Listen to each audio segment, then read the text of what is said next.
15 units? You're Yeah. nuts. You're doing No, 5 bro. classes. So, Man, that's a motherfucking lot. get it, bro. Hey, I like You, it because 2 of those like better be like PE and basket weaving, man. Easy fuck credits. no. I be in here writing papers and shit. Um, I think right now my favorite class is anthropology, man. This shit's so fucking dope, man. And they're sciencing, mathing the maths and shit. God damn, this shit is so validating, bro. Like, I see this thing of fear, right? Uh-huh. Because I'm old. Like, I got dick lint with more C Look, type than most of them Steve's cats talking in old to school. you and me. No, but I'm talking about That's like what I her was just peer thinking. group. Her peer group. So, like, for the average cat in the class, like, Yeah. I got No, I kids get they you. I'm age, just giving you shit. you know, and they scared. And I was talking to one of the other cats that's in the class. He a little older. He get it. And I was like, bro, these motherfuckers, like, how do you relate to them that you in college to learn for a reason? So if there's anywhere that you are okay to fuck up, it's here. It's okay to not know. But like what you don't do is just sit there like a fucking, desk ornament. Yeah, like I'm not fisting the insult to rock. I like them. I'm studying those now over here, reading geology books and like reading about Hawaiianite and all kinds of shit. And like, yeah, so yeah, like doing the maths. So I do like it. It's gratifying, bro. It feels good. Yeah. Yeah, like Yeah. Yeah. I it's really remember, I don't think the most units I ever took in a semester must have been 14. And that's because I had a couple electives where they were like no brainer kind of classes that you just kind of had to show up yeah. and you got credits for them. But doing 15 full courses, that's pretty admirable. I don't know if I Well, I would have just ever want to, done that. I want to a out and go and be done with this extortion phase, so I can really like go to school, you know, Yeah. like start working on the part of my degree. But I'm gonna be begging for this bullshit in a little bit. Then you got to start writing like 20 pagers and shit, and they have NFG, you know, like zero. They have this many fucks. You know what I'm saying? But either way, So are you still trying to get your doctorates in horticulture? yeah, that's it, bro. That's the focus, and like I ain't getting no younger. That'll be cool, Dr. Steve. Dr. Steve. It ain't even so much about that. It's just like that is literally the only way to immerse yourself in that community where it's objective. Like, so there's ego is there. I'm not finna sit up here and be naive, but per the decorum, you're supposed to be objective, right? Emotion ain't got nothing to do with it. And when you're with your peers, you can actually be, air quote, one of the dumbest motherfuckers in the room. And it's a respectable thing because everybody in there, like, they coming with it. Like, we're in here setting the standard. We are the goddamn standard. So that's the only way to do it. So like I said, I ain't getting no younger. Might as well.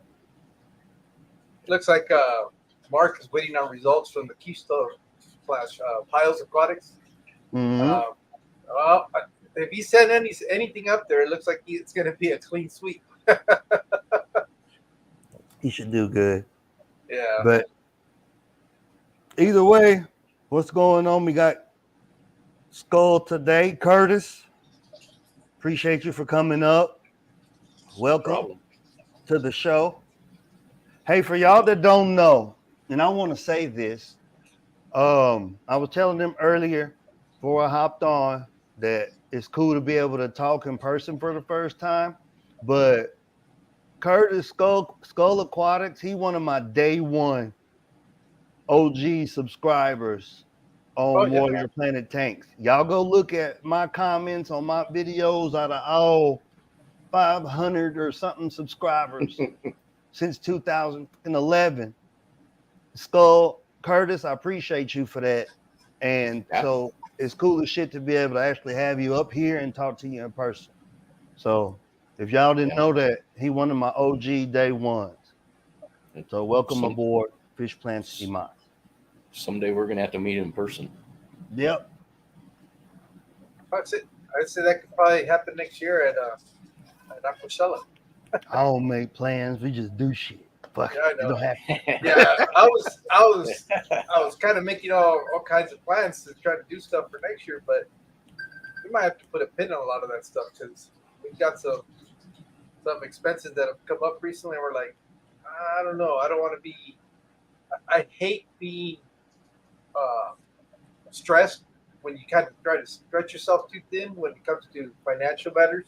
So I was telling my wife, maybe I'm gonna, as much as I want to do some of these things, I'm gonna have to be very, very astute as to how I go about trying to plan my schedule for next year because I don't, any of these events that you go to, unless you can, they're literally locally to you. You're looking at $600-700 investment by the time you consider. Oh. Well, more than that, more like 1,200 by the time you consider flights, hotels, and just whatever. Even if you just minimally expense anything at the place, you can easily drop about $1,200 just on a weekend. I figured for me to go to the Clash, since it's so far away, I was $1,500 to $2,000 at least. Yeah, I was looking at some of those flights, and that's just me. And of course, I don't ride solo. My wife always goes with me no matter where I go. So you take that and multiply it by 2, and then you start going, that sounds like a vacation. Do I want to do a vacation or do I want to go to an event? That's part for the course, though. Like the price of everything is exponentially more. So, I mean, I think that's something like maybe in future shows we should dive into.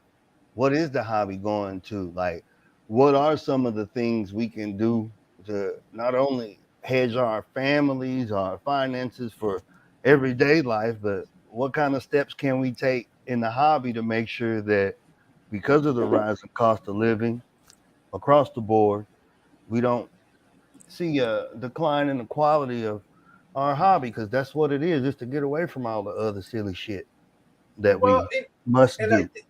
I think one of the things that one of the benefits, I guess, to these big expos like that, it's kind of started to encourage some of the local clubs to try to do a little bit more organized, bigger events.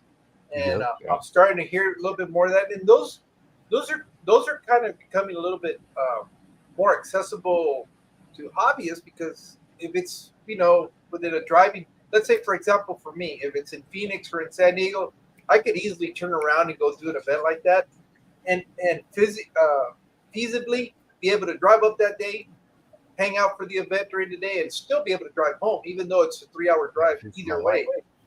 And I mean, if I really wanted to do something like that, or because it's a little bit more local, you kind of understand a little bit better where you can stay, where it's still going to be safe and relatively inexpensive. But that's just, those are some of the things that I don't know if it's new, or is it because I started paying attention.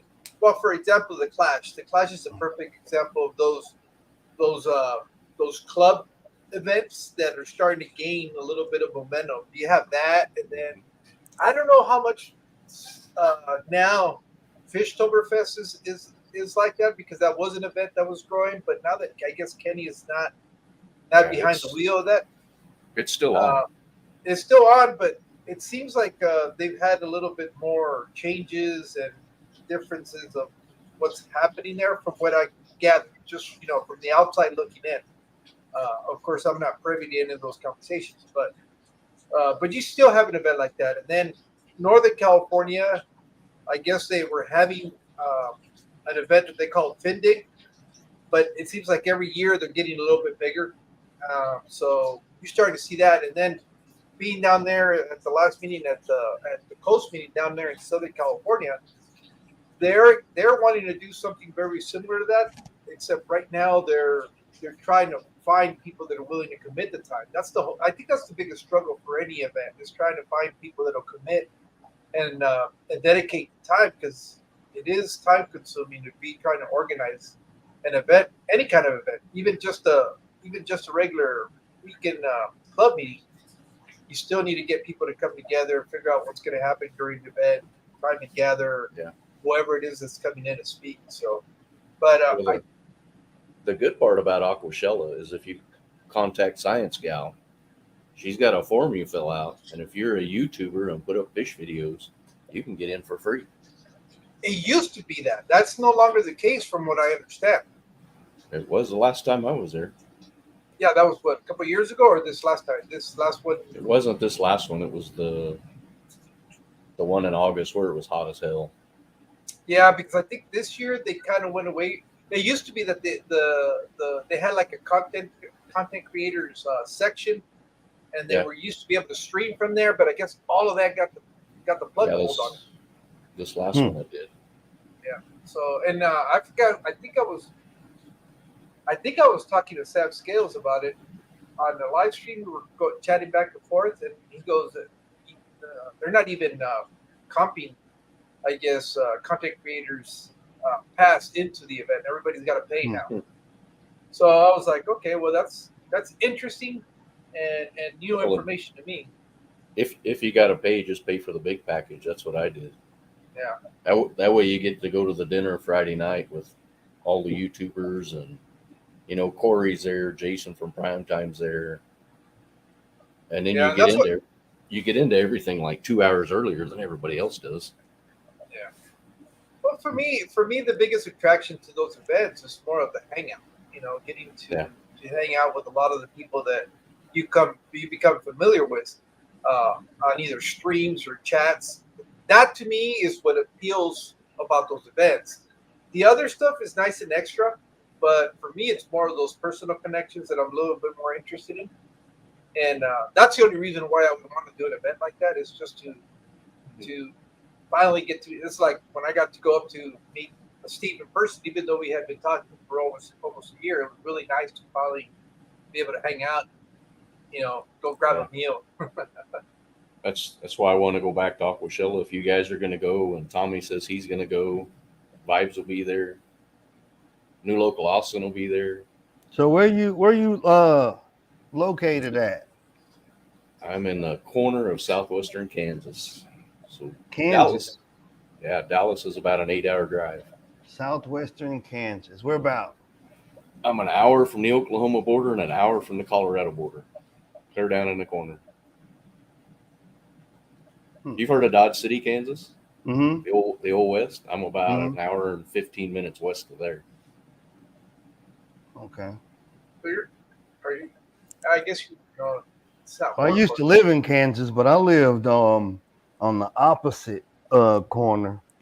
I lived Kansas in City. Lawrence. I lived in Leavenworth, of all places. Kansas is weird. I've been all over that place.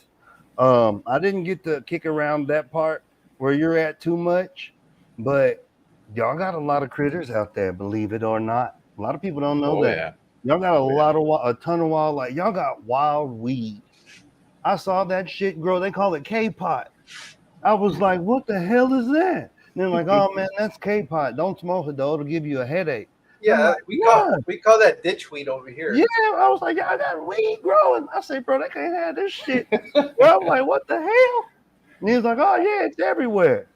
And I was like, it was the first time I saw a tumbleweed. I was on what was that, 35, going 35 north. And we were like, it was before you get to Emporia. So it was before you get to 70. And we had stopped, I think we're outside of Wichita.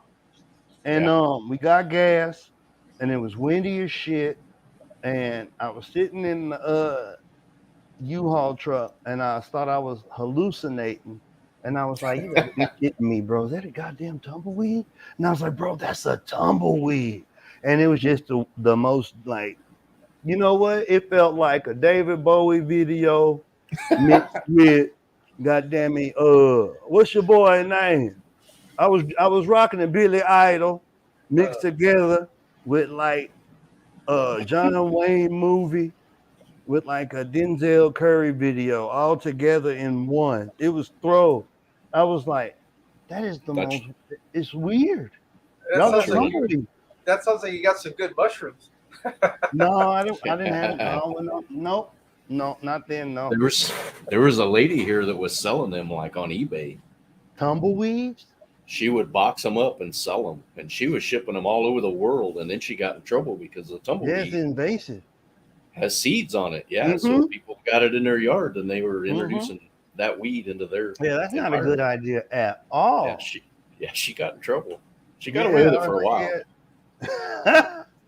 Wow, that's cool. So we might as well go ahead. Everybody wants to know, how long you been in the hobby and what you got. Before Like, before we get in, let's just oh, acknowledge some of the people that are here you real want to quick. give shout outs?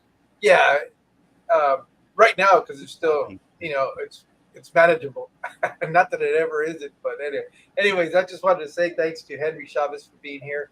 Skull Aquatics, Mandy said Ginger, thank you for being here. Hey, Lydia, you should be able to say thank you for hey, being here. hola mi amor. There you go. Who else is in here? Nathan Nathan Hubley, Hubby. Smoochy Booch. Snoochie. Yep. Cool, appreciate it. Thank you guys for being here with us this morning. This is going to be a little bit interesting because I know there's a lot of stuff going on with the Clash this morning. I think right even before I came on, there was a couple of people going live.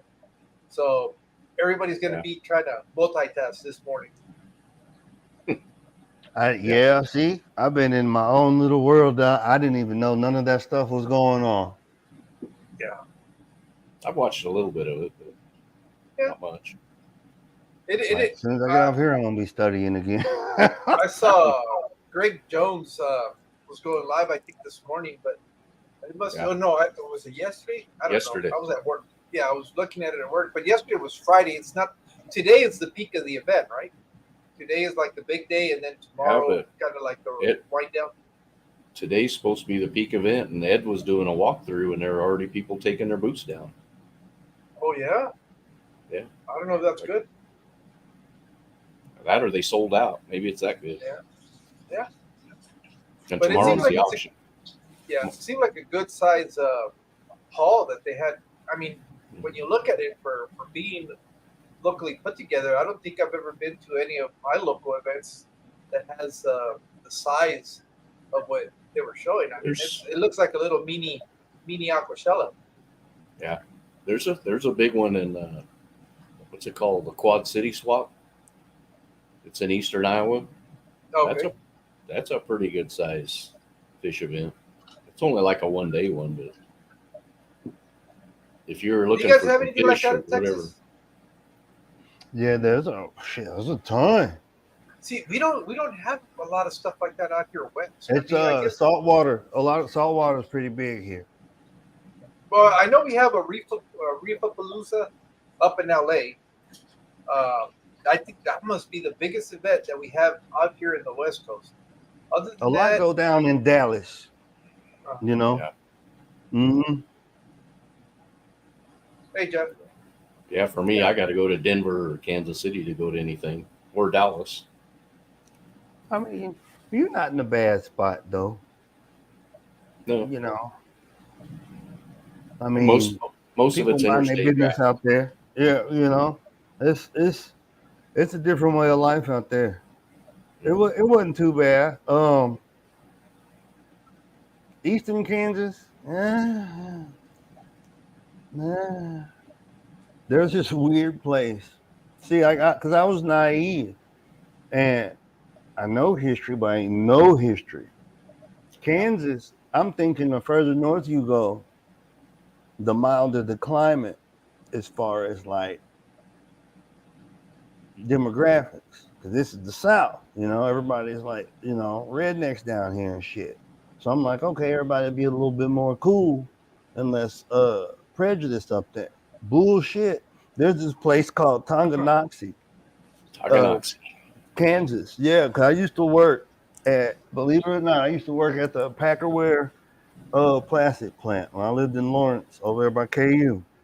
And I was going the back way because I didn't want to take K7 to get on 70 to go to Lawrence, like how you do.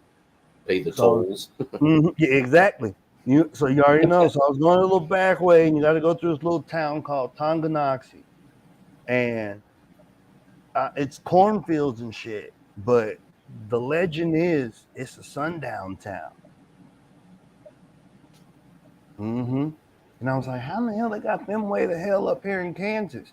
Well, Kansas was the state that Kansas was like pivotal in the Civil War. Believe it or not. Yeah. So that's some cool. It's a lot of cool history up there. Lawrence is a town they burned down. Yeah. It's Raiders, crazy, the Missouri Raiders burned it down. Yep. It's a lot of it's some crazy juju over there. Like you go right down the road though, down 70, and you hit Fort Riley. Yeah, Fort Riley, which is huge. I don't know, or if you've heard of the Big Red One. Yeah, that's the Big Red One right there. And you can drive down the interstate and try to count the tanks and everything that are there. You're just like, give it up. Yeah, that's some power. Where else I go? I went to Manhattan. I went to I went all over the place. Haines. Southeast Kansas is cool. They actually have trees. Yeah. I'm serious. It's the coolest shit you'll see. It's unique. It's a unique ecosystem. Oklahoma's the same way. If you're traveling down that east side, all of a sudden you're in a forest. What's that? Gene Autry Forest Way area where the mountains are. That whole swath. Yeah. That's cool. It's like the part of the Ozarks, ain't it? Or like the Ouachita Range, I think. Mm-hmm. Yeah.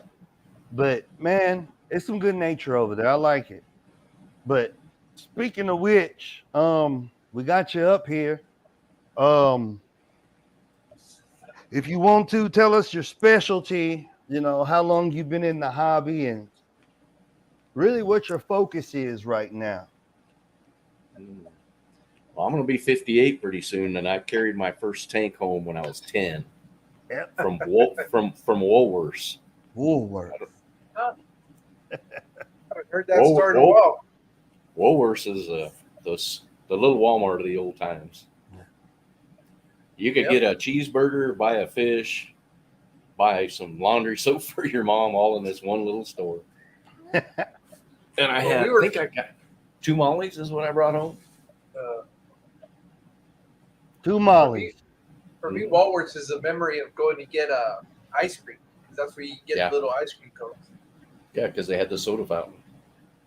Yeah. But I did that. Got into cichlids in your teens, because you got to have the man eaters. You got to get piranhas and all of that stupid stuff. I had to, about 3 blocks from my parents' house was the only LFS in town, and I knew that man very well. And he got me started breeding. So for years, I was the guppy supplier, the molly supplier, the platy supplier, pleco supplier. And this was back in the old days where you had to answer the phone, ring. Mm-hmm. And he would call me and say, I need so many more plecos and so many whatever. And that's how I grew my tanks, is I accumulated store credit. Huh. And after 6 months, I could get another tank, and another 6 months, I could get another tank. But he eventually retired. Yeah. So I had to get out of that because I didn't have nowhere to go with them. And I got into saltwater. Oh. How did you start learning about reproducing these fish? Were you reading about it? Or was it just observation? Books. You had to go to the library and get books. Well, and I had him. Oh, okay. He was 20 some years older than me, 30 years older than me. And I could call him on the phone and say, like we were talking earlier about, these angelfish ate all our eggs. What do I need to do? And he would give you some ideas. See, that's why I'm the way I am, bro. That's literally how I got brought up in the hobby, to where you go to the store, you learn and you're in it, you're doing it. You call somebody, you bouncing ideas. There's no emotion in it, you know? I mean, if somebody's 40 years older than you and they're just a crotchety asshole, they're just a crotchety asshole, but it ain't nothing but love behind it. It's passion. They want to teach you. They're showing you, hey man, it ain't about how you feel. You're pulling my coattail. You want to know? Shut up and learn. So that's cool. And then you said you got into saltwater. Yeah. Because, you know, I thought, man, I've done everything in freshwater that I can do that's available to me. That was my problem, available to me out here. Mm-hmm. But I could get a hold of saltwater. There was a saltwater store here. Uh-huh. So I had it. One was like 140-gallon cube with a sump. Sweet. I did the whole stupid stuff of I had to buy all the equipment, and then you find out you don't need any of it. Mm-hmm. This was back in the day when if you said you were going to try to run a reef tank and anything smaller than a 55-gallon, they cuss you out. Yeah. Yeah. And I'm running like a damn 29-gallon. I had a little I had some cool shit there. It was running fine. That was my TV. Yeah. Yeah. And I got clear back to all I had in the sump was the skimmer and a pump. That's all I had. And I had a lionfish it's called a Fu Manchu. Yep. It's a dwarf. Yep. So 5 inches maybe. Mm-hmm. And I had leather corals, and I had a Niger trigger, and I had what? Pajama cardinal fish, some starfish. It was pretty cool. Flame scallops. Yeah, when flame scallops, that was the gimmick back then too. No, I never had any of those. Were you running the stainless steel frame tanks? No, it wasn't stainless. The actinic bowls back in the day. I started with the Coral Life bulbs where you had a 50-50 daylight and an actinic. Yeah. And it wasn't enough for that depth. That tank was like 28 inches tall. And I ended up with a metal halide on it, which I still say to this day, there is no light that can compare to a metal halide. Say that again. There's no light that can compare to a metal halide. And it costs you some money, but man, the light it puts out is spectacular. Now, these single point LED arrays are getting pretty fucking close. They're getting close. They're getting close. But bruh, I want to spend some money on a unit. Police coming. Your light bill gonna be high too. You could sit across the room, and you know how when you're looking at the water, if you're scuba divers, yeah, you can see the shimmer. You could see that in that tank, and it was just like, that's crazy. So how long were you in salt water? Oh, probably till I was about 40. I had it a long time. Damn. Like 12 years, 14 years. Okay, so were you seen it? You were in there then. Mm-hmm. Kalkwasser solution was like a big deal. The black powder. It's so cool to have you up here to be able to talk. You was there. So like all the air quote gimmicks, all that shit that they say you gotta have, that you gotta go buy that's in a bottle. What I want y'all to learn that's listening, and in lieu of what's going on, if y'all catch the replay, listen to the reflections and understand like the development of it. This didn't just get here yesterday. And the internet is great. Social media is great. But I really encourage y'all to go deep dive and dig and look at the history. Learn some of these foundational methodologies. Because it's always good to know how to do something analog, in case everything go to shit. Shit.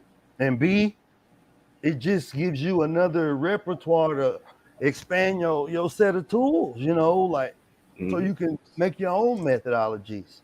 So Yeah. when Back you then you had Miracle Mud, yeah, yeah. which was a joke.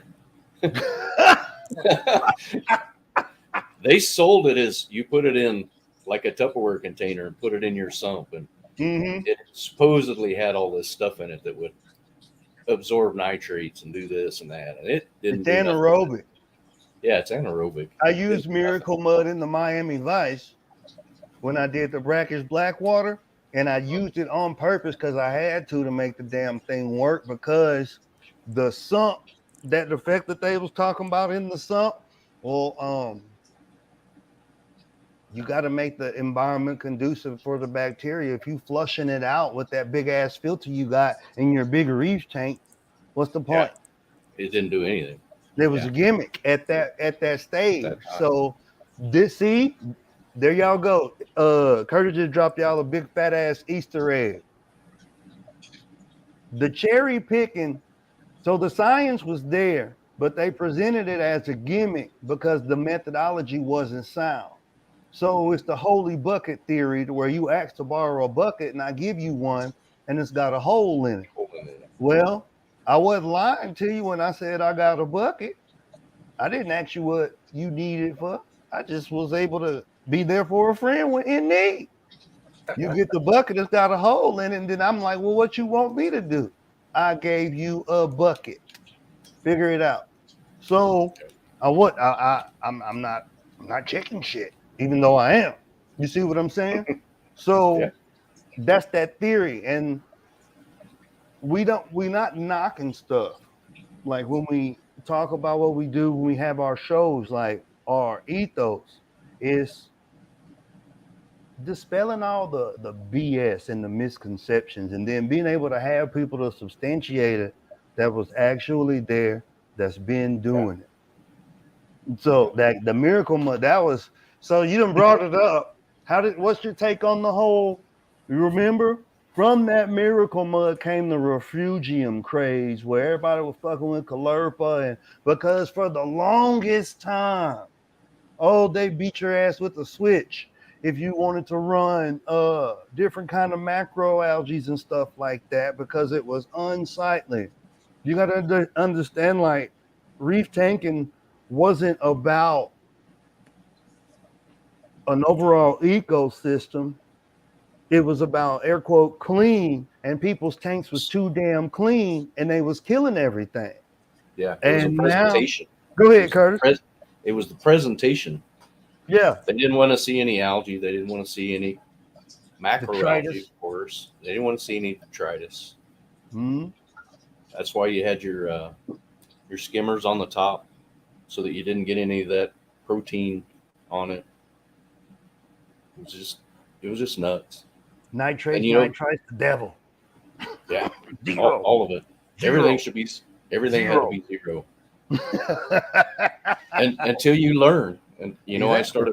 I started pulling stuff off. It was like, if I'm doing this water change and I'm using this good mix that has calcium, magnesium, iodine, all of that, Mm-hmm. why do I need to dose it?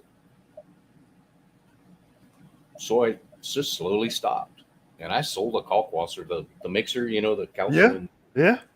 I sold it to another guy, and I just slowly back out of it, cleaned the sump out, got all that crap out of there, and I did have the whole back of it was algae, which I didn't care, and everything just took off and was fine, as long as I did the water changes. That's it. I did the water changes, which if you're going to have a big saltwater tank, it's expensive. Now, were you running RO or were you using that liquid rock y'all got in Kansas? No, I've had an RO unit for years. Oh, okay. You on well water? No, city water, but I got an RO. Okay. It's actually upstairs, and I ran it, and it goes up to my refrigerator. So my refrigerator, if you go get ice and water, it's RO. And I have another line hanging down by the sink that I can fill buckets up with. Okay. So when did you make the real transition from saltwater? When did you start easing into freshwater more? And then too, the other part of that is, can you explain to the people how you brought all the methodologies from saltwater, from reefing, over into freshwater, more specifically into the plants? The plants.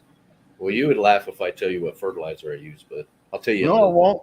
No, I won't. I promise you I bit. I'll won't. tell you. I started getting bored with Well, I saltwater.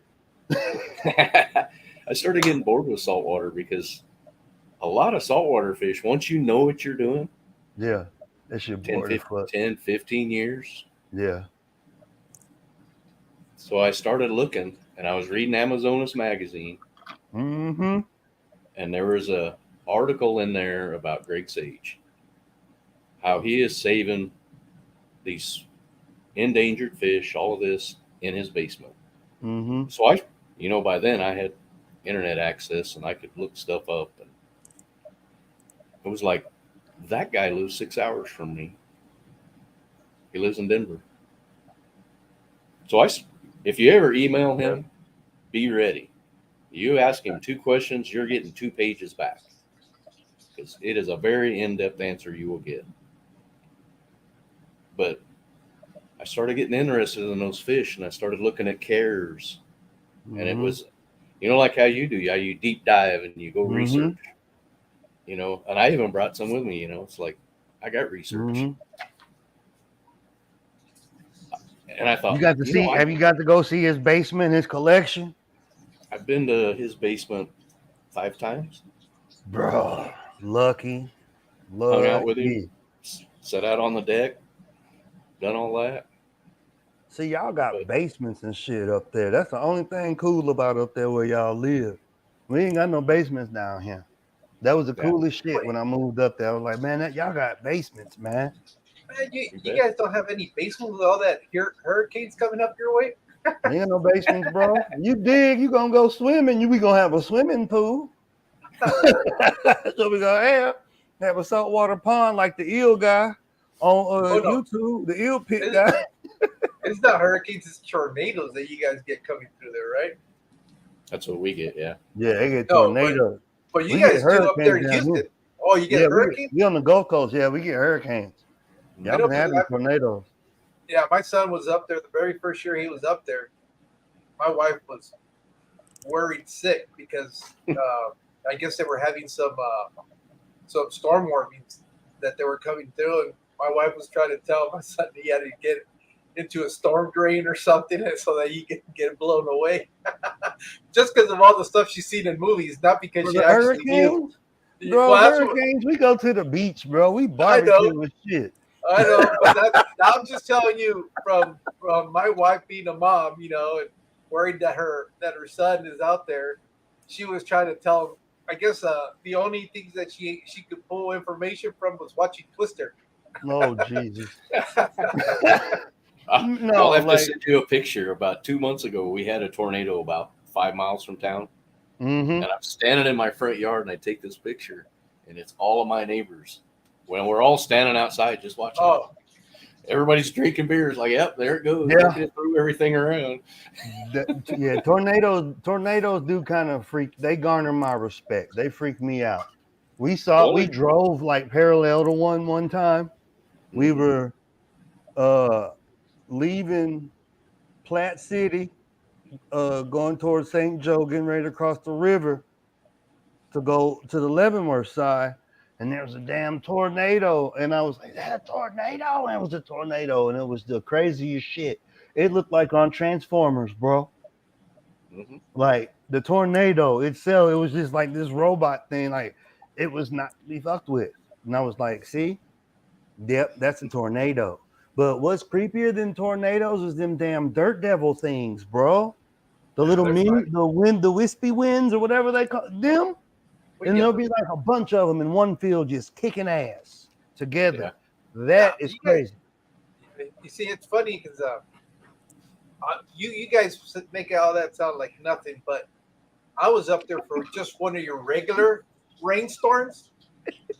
You know, coming from the desert, we're not used to getting water falling out of the sky like you guys do. And Yeah, we can I get was gully sitting there, washer, bro. you know, you get that thunder and all the windows in the place are rattling. I was just like, what the hell is going to happen? It sounds like a damn train going by.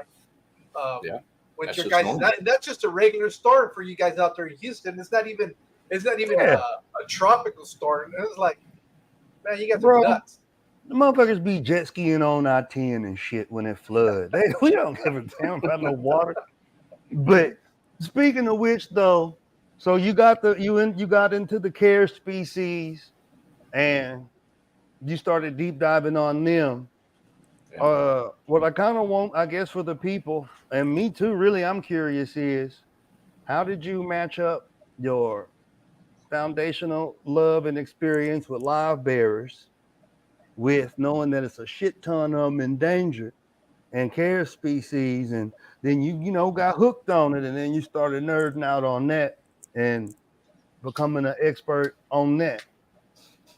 Well, I think over the years, I learned that simple, stupid thing Yeah, yeah, yeah. Yes. That's what I be doing. because you know you could go all out, have canister filters, all of that, and I'm like, where are these fish from? They're from little puddles and little streams in Mexico. Shit, I be saying all the time. Some of them have some current, but you know, a sponge filter, a box filter, it's all they need. And They don't clean even water, need that. just clean water, Yeah. and they'll eat anything. You know, and it was just like, I think I could introduce these to people. I could get in more people into them. And I Mhm. think I have. I think I have Oh, a yeah. little bit. Yeah. Yeah. I you know something you just said, and I want you to I'm trying to bait you in. I ain't gonna bullshit you. You're talking about where these fish come from. All Mhm. right. Mud puddles, ditches, stuff like that. Now, the picture I'm trying to paint is they evolved there, and that's where they have to live. It's not one of these situations where it's like, holy fuck, look at this pretty fish. I'm gonna save it and take it out of this dirty mud puddle that is perfectly fine. Because look at the babies, Mhm. and bring it and put it in this clean. I'm gonna help it. I'm gonna save it, and then it dies, and then that keeps happening. And then when you're talking about they'll eat anything, like understanding that there really probably ain't that much food in a mud puddle, and that a Yeah. lot of these fish have evolved to literally eat sludge, Yeah. and they have to have it. They're And opportunistic. right, and you learn that keeping the environment conducive to the fish, not necessarily aesthetically pleasing. And then you do learn how to merge it and turn it into an art to where you can make something aesthetically pleasing. I'm looking at this one, it's the newest one I'm working on. And at the same time, make a habitat, an ecosystem. Remember I was in the 80s for me when I was in like kindergarten, elementary school and shit. Remember we used to make them dioramas with the shoebox? Yeah. Remember that shit? That's what I do with fish tanks, bro. And I've been doing that the whole time. And like my mom, God rest her soul, she got me started on that shit when I was like little wee nothing with turtles. Like everybody from down here know March, really the end of March, April, and like the first 2, 3 weeks of May is turtle season. You start seeing the little baby fucking, the $half turtles everywhere, all the different kinds. And that's how we got into it. Was we had a bucket, a brick, literally, and we put a turtle in there. I was like, why we gotta put the brick in there for? Well, that's so he can get out, you know, and rest until we find something for him to go in forever. And it's like it just you just get to clicking and observing, and well, if this is this, then this, and science, refutability, testability, observation. So that's really cool what you said. You know, they come from mud puddles. I got some cool ones. Can you tell some of the species that you have and kind of talk about the habitats they come from? Yeah, I was actually harassing Greg the last time I was there in April about I have more than he does. Okay, okay. Uh, you just want to go around the room? I mean, if you want to, or we can save that toward the end Doesn't if matter. you want, because I can't talk and walk around at the same time. If you can do that, and that's fine. I can just sit here and point at them because I know Oh, where they okay, are. go ahead. Yeah. When you first come through the door, there's a tank of Amica splendens. Man, I got some of them. Next to them is the humpback lemmias, Yeah. the Nigra fasciata. Yep. Under them is the Lemia perugiae Okay. from Haiti. Yep. Next to them is the black bar endlers from Venezuela. Yep. And these are the real in ones. They came from Joe Ferdenzi of the New York Aquarium Club, No shit. like 12 years ago when I They in the registry then. above them is the Cracodon audax, Yep. Okay. the black prince, Yep. extinct Holy in the shit. wild. Extinct in the wild. I got probably 30 of them now. I need to start getting some out. Okay. Next to them is the Lemia tigers. Yeah. This one's my wife's tank. It's like neon tetras and cories. Hey, I got some neons. Yeah. There's another tank of Perugier in the corner. Okay. This one right here is Yucatan sailfin mollies. Okay. This one over here I've been hiding from everybody because they beat me up wanting them. They're the trout Goodeids, Iliodon furcidens. This is Great Sage's longfin green dragons. Okay. Oh, okay. And I don't know, can you guys see the difference in those caves? Yeah. The one in the middle is a plant watering spike like everybody uses. Mm-hmm. That's how big a cave they're going to need when they're mature, is the ones next to them. Oh, wow. That's like, yeah, they'll get a full 8 inches, and then with their fins, that's just huge. Yeah. Huge. What else, bro? Like, what else you got? Shit. These are the Stan Schubel green guppies. Yep. I don't know if you guys Those are know. Schubels? These are Schubels. All right. You should have been called me, bro. God damn. Well, you know what? It's better now because it ain't hot no more. You get some boxes in the mail. It worked out the way it needed to. Top one is Xena Toka Lion's Eye. All right. The bottom one is the Knife Live Bear. Yeah, I need those. Those quartos, fuck. I need those. I need those for this Costa Rica shit I'm doing with these convicts. I've been waiting for them. They're beautiful because we were talking earlier, George, about blue eyes, and these guys. Yeah, they got the blue eyes. They're like they remind me of the other ones I got. They're like I got some 3.5 inches. Yeah, I hook you up, Steve. I'll hook you up. I got some Rancorellis in there. Nobody in the country damn near has them. They're Wrangel's lamp eyes. Nice. Yeah. I've never even seen them. I've heard of them. I got them bitches. Yeah. I'm raising them too. Next to these are the Zuna Connecticus tequilas. Yeah. You got some tequilas? I got some out there. All right. Above them is the blue tail Goodeid, the tower eye. Okay. Another tank of stuff. Super red plecos, and I have the Malawi shrimp in there from Sulawesi. The Sulawesi shrimp? Okay. Mm-hmm. 2 tanks of Doidroy, Xenotoka Doidroy. I have blue diamond shrimp, and I have a tank of the Black Prince grow-outs. Okay. And I have 1 tank here that is the Xiphosphorus Nesicodal. Oh, you got those? The northern mountain swordtails. Hell yeah, I already know. So, and I've got a pretty nice little collection there. I got some stuff.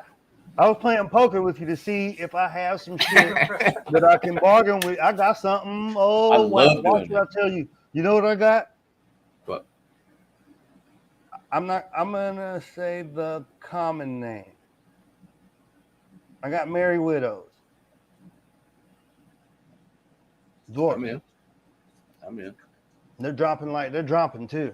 They are I'm pumping. And they're Tico, they're Rio Haltepe. I'm looking for a certain kind of molly that you might actually have. I think I got them. I got so check this out. Shout out to Watts, man. Because we be out there. See, being objective is how science progresses. Say that because I'm about to talk shit. We always be trying to one up each other to see who wrong and who right.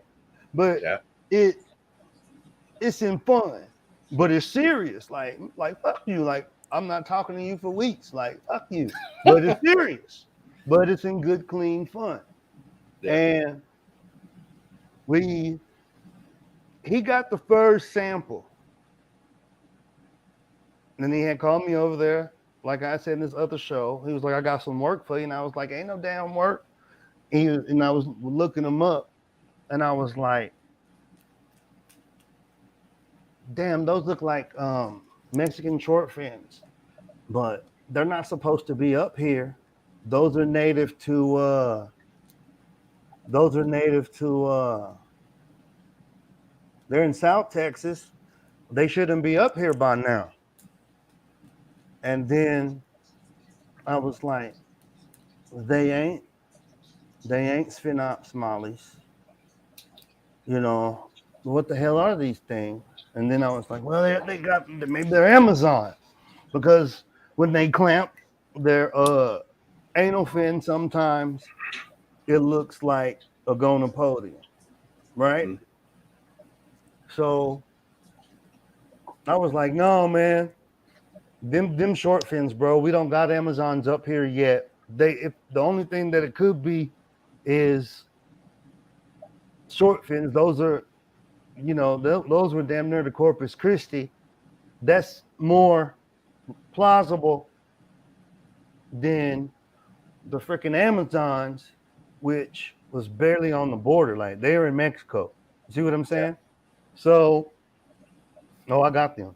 So we get to it, and I was like, yeah, them short fins. He was like, you know what, man, you're right. That's not a gonopodium.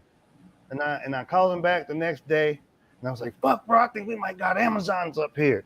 And then we went back, both of us, when I got that pipefish. Did you see that video? Yeah, I saw that you got a pipefish. Yeah. So in that gathering, there's an unknown posiliate in there. We don't know what the fuck it is.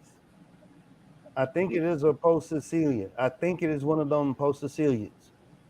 One of the top minnows, kind of like the Gila top minnow. You know what I'm talking about? Yeah. It's like in between it's a molly, but it's in between the guppy and the molly. Nonetheless, it's a posiliate. But we do have we got both. We got the short fin and we got the Amazon. I got a big, pretty female in there. They're cool. The Amazon, y'all, is an all-female species. That's why it's named Amazon. It's not because it's from South America. It's one of it's a cloning. It's an asexual species. And it doesn't matter what male you breed with it. Yeah. Exactly. Yeah. I want some of those, and I got a hook thrown out there. Just gotta pull it in. You ever heard of the swordless swordfish? The sword is a Ziphophorus? A sword? Which one? I bet I have. The only one I really care about right now is those quartos. It's the swordless swordtail is from Catamaco. It's a Helleri. It's a Xiphosphorus. No shit. And I know a guy. Now here we go. I know a guy. Hey, let me. He said he would hook. Okay. Oh, sorry. Go ahead, Curtis. Well, he said he was going to hook me up, so I emailed him back here yesterday or so, and I got another hook headed out there for the Cracodon lateralis. Yeah. I got 2 leads on those, so See, they're completely extinct. this is why I stay on the radar, because I like it this way, because then Hmm. everybody's like, oh, my ass. I got some black chins out there. You got some giardias? No. You don't have it? They're little assholes. They're brackish. That's why. Hey, do you have any Tiburons? No, I got some I've looked. Tiburons outside being retarded right now. I love those little bastards. I've looked I at like them. the Cubans for some reason. I want to get more Limias because they're hard to get a hold of, and if you look at what's going on in those countries, You're there's gonna be probably no. pissed. My kids go catch them shits in the ditch in front of the house. Yeah.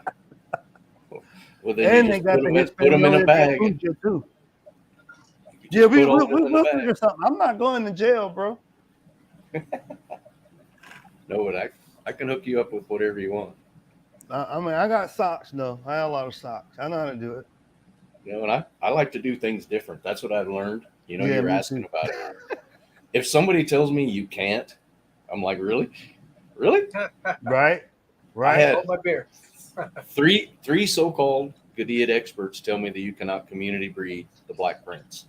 Who told you that? Did they know where they come from? I'll tell you later. Okay. But I got a crap ton of moss in there. And at first, I was pulling the mom. And it was like, well, now I got a whole tank of juveniles. I don't have any more room to put them, so I just left them. But there's so much moss. I mean, it's a 20-gallon tall, and a third of it is moss. And they're all living together. There's more fry in there now. They're beautiful. I tell you what, Curtis, you breeding those Black Prince, right? Yeah. I mean, You ready to go into killifish? Maybe. Maybe start with some of the rarer Posilia type killifish and then go into the Posilia family on the killie side. Yeah, good. But I'm always got my feelers out for Goodeids. I'm always going to have them out there because, I held this up earlier.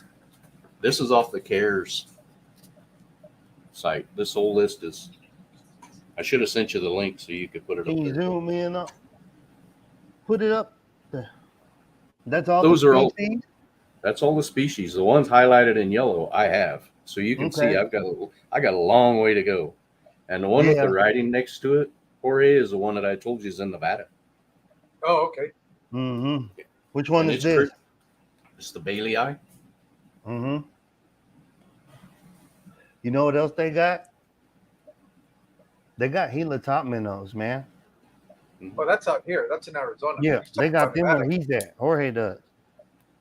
Yeah, I haven't been able to find them. I think they're more up towards the center of Arizona, towards Phoenix and the Tucson area. Not so much down here where I'm at. We got to pull up some Huck maps and look, or go on. I had a question regarding according to the internet, these are supposed to be those Amazon swords. I mean, Amazon mollies. That look like a spin-off male. Well, because I'm looking at these look a lot more like the ones that I have, because the ones that I have, the coloration right here in the front of the face, when they start getting into breeding, it turns yellow. And then you see this little like lilac, purplish kind of color back here in the end. The whole tail back here gets that color, and the surrounding edge gets a really vibrant black outline. So, but those are not the same ones you got, right? You're going to have to damn near kill one to figure out what it is. I'm serious. Like counting dorsal fin rays, everything. Yeah. Like get a hard ID on it. Well, I have a female. Oh, but does it have to be a male or a female? Well, see, that's what I'm saying, because like the phenotype for the Amazon is all female. Oh, okay. No, these actually haven't got a podium like this one. So maybe what I have are these, but they got a mislabel here. And that's important that you brung this up. That's dope, because you can misidentify stuff, and then they'll be like, "But the internet said," and it's like, "Bro, we're not here to hurt nobody." But how you feel versus how it is two different things. And people did not get divorces and headaches writing 20 plus page research fucking papers on these fish for you to coddle to the emotions of your favorite internet personality. I'm sorry. That's just how it works. But it's true. Like, you might have to kill one. Cause like the description you talking about with that purple tail and that black eye, I mean, I want to see that motherfucker. Yeah, it's like a lilac color that gets in there. Come on. Well, remember when I first Can I sent you grab that a video book? where I pulled them out that you Yeah. could see a bunch of them, but it was me from outside the water looking down in. What drew me to them was their tail fin was the coloration that I could see. Irid. I from saw the- that.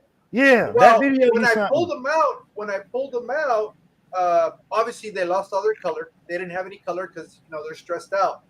And it wasn't until they got settled into that tank that's down here that I started noticing the colors come through. Now, let me see. Let me go You back got to a that picture one of them?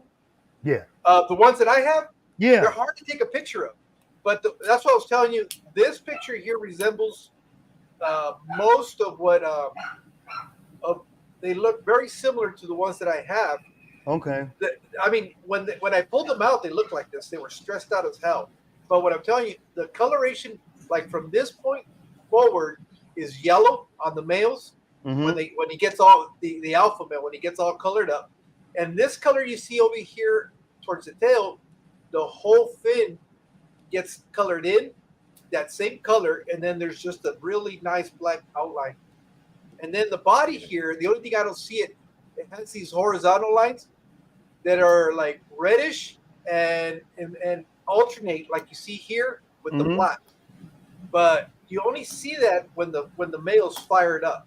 And I still haven't been able to find a good picture to really find out which of all the mollies these guys are. So that's what when you were talking about Amazon, I looked them up and these came up. I was like, well, shit, I wonder if mine are those same ones. But you're telling me, see, mine have got a podiums like this one. And you're saying that all of them look That's- like this, right? The Amazonian. Right. That's Well, what's and so hard about this, because if you put a blue sheen on the bottom of that fish, Yeah. that's a limia. That's a limia. Oh, okay. If you look up the limia perugiae, Mm-hmm. it's that same body style, has that same yellow top fin, back fin. Yeah. But it has a blue sheen to the body. That's how hard it is to identify some of these. But like with the Amazon Molly is an intriguing one because they clone. They don't Okay. produce male offspring, but to trigger the cloning process, they need sperm. Yeah, that's a trick of nature right there. That is the coolest shit. And this kind of shit we need to be arguing about on the internet, not goddamn animal husbandry. I don't care. I ain't letting it go. That's like most Goodeids have an umbilical cord. Right. Yes, But I learned that, That's and that was interesting. insane. But a lot of people don't know that. But this is biology, and that's why I like it because I tweak off on biology. Like I like sympatric speciation shit like that. That's if you want to study that, keep these fish. Keep all these kind of fish. Mm-hmm. And like you were talking about, you got some posted the wingy eye, the true black bars. You got the 1975s. Because I'm into inlands. Like that's my shit. Yeah, the story that it was told to me was Joe Ferdenzi got them from Dominic Isla, Okay. who got them from, I can't remember these other two guys' names. There were two professors that passed them to each other. And then Isla got them, and then Ferdenzi got them. But the very first professor got them from Dr. John Inler, Okay. the professor. Hold The on. professor. Go ahead. No, I'm looking up something. I got an old email that I saved that Yeah, somewhere if I went way back and dug through all of my stack yeah, I'm gonna try to find it. of papers. But if you got them from Mr. Ferdenzi, them hoes are legit. And they've never been They ain't never been nowhere near a guppy. nowhere near a guppy. Never. You know what? I'm glad That's you brought like that up too. that's like my Xenotokas. They're on this end and they're on that end, but there's two other species of fish in between. So they're really going to have to work to get to the other ones. Right. Limias are the same. They're separated, so they can't interbreed. If you want to hear some really good stuff, which I like, I'm a nerd. Mm-hmm. The Aquarius podcast. Have you listened to that? That's the guy that runs Aquarium Co-op for Corey. Oh yeah. That's Rob. No, not Rob. I can't think of his name. Yeah, He's I know who got, it is. of course, he's got like Bentley Pascal and Corey and all of them on there, but go listen to the good ones. He's got Rosario Lacorte on there. He's got Joe Ferdenzi on there. Dr. John Lyons is on there, who the Lion's Eye is named after. You pick and choose and listen to those podcasts, and you're just like, oh my, these are the legends of the hobby. And Rosario Lacorte, like an 80-year-old man, but he throws you some hints about how he was breeding tetras and all of this stuff with peat balls and black walnuts, and I was just like, oh my god. I got to listen to that like 4 times just to digest everything that man talked about. But I'm glad he recorded it, and it's there for us to listen to. I'm trying to pull up this thing. You said you got care. I got a handful of care species right now. I got some cichlids. Like I've been on this kick ever since I got in this house. Ever since I moved from Virginia down here, to where I don't want to say waste. It's such a terrible. I don't want that connotation, but I'm not using tank space for anything that you can just get, if that makes sense. This is the podcast that Curtis is talking about right here. Yeah. It's worth putting on your phone or whatever when you're doing something to have it in your ear. Mm-hmm. I'll download them onto my phone, and that's what I'll listen to on airplanes and stuff. Sitting there listening to somebody give me some information. And there's some on there that are just goofy. But yeah, but it's like, any good podcast is going to have the perfect, a good balance of educational, and then once in a while you got to have something that's a little bit entertaining. Yeah, some fun. It's just to keep you, because not that there's anything wrong with educational, but after a while, if it's always the same, then it can get a little taxing. Yeah. Yeah. And actually a lot of the research I do, the stuff in the United States isn't the best information. Mm-mm. No, that's what I was telling George one time. You better learn how to read some languages. The majority of like these killifish, that shit in Dutch, bro. Yeah. Dutch or French, depending. Like a lot of the Cameroonian species I got, it's in French. Yeah. So you got to figure it out. The biggest, I don't know what you want to call it, holding area for Goodeids. It's a huge aquarium with all of these Goodeids in it to keep them around. It's in Holland. Yep. The Dutch got everything. Why is that not over here somewhere? But it's in Holland. And it's interesting you say that, because recently I've been diving into some of the content creators down in Mexico, and that's the first thing I asked them was about Goodeids. They have that's like minnows to them. Yeah, it's like they tell us, well, yeah, they're feeder fish. That's what they say. Mm-hmm. Yeah, they call them charales, which it's basically a feeder fish. And they go, yeah, no, these are. And I tell them, do you realize how big these things are outside of Mexico? In Europe, there's a whole community that keeps all of these fish, and in the United States, they're fighting over for these. If you guys would just breed these and export them, you guys could have a killing. But they just don't. They have it, but it's totally understandable, because the same conversation Steve and I have had, that we never tend to appreciate just what's out in our backyards. We always want what we can't have. Right. And I think that's just human nature in general. We're always trying to reach and get stuff that from other parts of the world when you can just go back out into your own waterways and find some really, really cool stuff. And so that's why I applaud channels like Cold Water. Cold water. What's his name? Yeah. Yeah. And also Kenny, ABC Biotopes. You know, because they're making us aware that we don't have to be craving for all these fish that are outside of our country, but we have some spectacular fish here in our own backwoods. Mm-hmm. I got a room full of natives in there. And that's what I was saying on this other podcast is I keep world natives, meaning everything in here is shit that is not appreciated wherever it's at. All these killifish, I'll read old articles, and I was reading this old story. The OG blue galari, the Stodetty, the Wari, Kunlo Patchants, they was using these damn things as feeder fish to feed their cichlids down there, like in Africa, like the Dutch, the expats, because they're just everywhere now, bro. You can't get real Wari. I got some, but because they're so pretty, the OG blue galari, and like with a lot of these killifish, they're Cares fish, and then outside I got some they're Comptodon, Cote. They're endangered. They're a dwarf tilapia.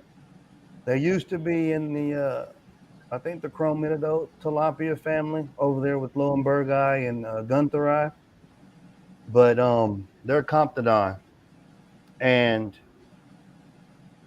they're actually really pretty. They're cool as shit, but they live in a damn volcano in a crater lake. You remember when Lake Nyos killed all them people in Africa, like what, in the 80s? I think it was in the 80s, early 90s. So Lake Nyos is in Africa, y'all. And it's a volcanic lake, and the bottom of the lake flipped, essentially, releasing a bunch of gas, and it killed like 1,500, a lot of people, almost 2,000 something people. But these fish are endemic to these lakes. So like you'll have a lake 50 miles, 75 miles, 100 miles, and they're completely different species of fish in these lakes, and you will only find it there. And this Comptodon cote is one of them. It's only found in that Lake Koto and a lake that's even smaller than it. Those two lakes only on Earth.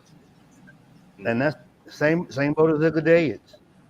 People don't appreciate it because they got other stuff to worry about. Yeah. But you're talking like natural disasters. Yeah. Did this to them. Yeah. The Limia Perugia in Haiti, that was a hurricane. That was a hurricane that got them. Yep. They were close enough to the coast that the tidal surge dumped a bunch of salt water in their lake and changed the salinity and killed most of them. Yep. Are those the ones you're referring to, Steve? Yeah, that's the little one. Yeah, that's a blue galari though. But that's not the original one, right? Yeah, that's not the Wari, but that is there's they're also Jedi. Killifish are like that. So where you can have so many subspecies of them. I think they recognize 4 for shit sure, but last I read there were 6. Just of that one. Type locales. And that's why it's so important to keep stuff separated. It's a good point you brought up. Keeping your Perugier separated, with like 5 tanks in between them, because how speciation works. And this part, y'all, this is the biology side of the hobby. A lot of these terms and stuff, I'm going to be real with you. You need to read on this stuff on your own and get some familiarity with it. Don't be relying on YouTubers for this knowledge, because what I see is a lot of people putting themselves in fucked up situations for clout. And people gonna rock with you on face value. And we've people flying all across the country and shit, meeting, popping up. You establish a relationship on the internet, but you really don't know said person from Adam. Then it's like, hey, what's the business? Y'all pull up, and then you go put yourself in a fucked up situation because you done bit off more than you can chew for clout, because lies is hard to keep up with. So it's just better to just don't do that. Don't do that, because people will rock with you. Just be honest and get put into situations at the level you already at. Not you talking a bunch of shit on the internet, whoop de whoop, whoop de whoop. You got all this momentum behind you and shit. And then when it's time for the rubber to hit the road, you go and you put yourself in a situation, and that shit get dangerous. And I'm telling y'all, like, we talking all this shit about CARES Act and natives and all this shit. And I told Jorge this. I'm all for it and I love it. And I love it so much that I have never talked about it. And I said, I'll do this under one condition. I'll advocate it under one condition. We have to talk about ethics first. And you can't get pissed off at me when I consistently talk about ethics anytime we bring this topic up, because it's important. The last thing I want is for somebody to die trying to go get some fish on the internet for clout, and then everybody up here crying and shit with a go fucking fund me some goddamn where because somebody done bit off more than they can chew, trying to go do some shit that they ain't had no business doing for internet clout to substantiate a fucking lie. Y'all take care of yourselves, stay healthy. Like, it's outside is different. It ain't Aquashella, it ain't a convention center, ain't no water fountains and shit. This is real deal. We got Vibrio, we got flesh-eating fucking bacteria. It's real shit out here. So on the ethical side of that, nature is not your opportunity for a social media photo shoot, a video shoot, or clout. It is nature. Be mindful of that when y'all go out there. Don't be fucking up nature, because it'll let you know if you belong or not. So, like, with that though, seriously, you were talking about how the Limias came from a hurricane, and that triggered a memory of when I was in the DR, and we're at this. They call them saltos. That's what they call the waterfall. And it's this specific one. It's called Salto Bayahuate. And I'm in there, and you got to be careful. People swim in the rivers. There's trash. This is global though. Yeah. There's not a knock on their country. It's a beautiful country, and they're proud of it. They try to take care of it. They really do. But I'm looking at this stuff and I'm like, man, these fish are in here thriving, kicking ass. And what you see is, I thought I knew what I knew. I thought I was confident, going into the game. I'm a country boy, whoop-de-whoop, whoop-de-whoop. No, bullshit. Everywhere you go outside is different. And you just got to be mindful of that. Like, I done sprained ankles. I was in the cave when I found the Nandopsis cichlids, the Haitians, the black nasties. I found these in a cave in the Dominican Republic. It's called Cuevo Chicho.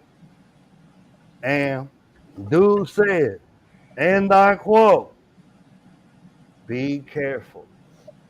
It's slippery." Uh-oh. What I do? I fucking ate shit, bro. like I don't know if y'all what kind of music y'all listen to, but I've been listening to Blood Orange lately because I think that Devin Hines is a genius, musical genius. But like the first few lyrics of Orlando, Kiss the Floor. Like, that's literally what I did. Like, Ain't shit. Thank God nobody had their lights and shit up yet. No, only one person seen it. But like, all I remember is like seeing them stars, like when you get punched in the face, feeling something wet and cold, and then like I was more worried about if somebody saw my ass than if I was hurt. I got up smooth.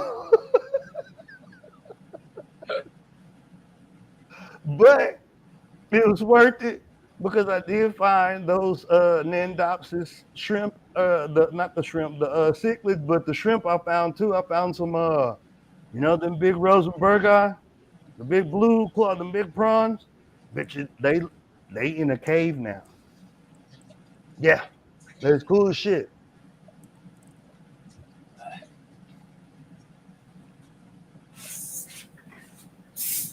There's that. So Curtis, going back to the goodies that you have you had any challenges trying to get these guys to reproduce, or are they just like your typical live bearers where once you put them together, they just start dropping right?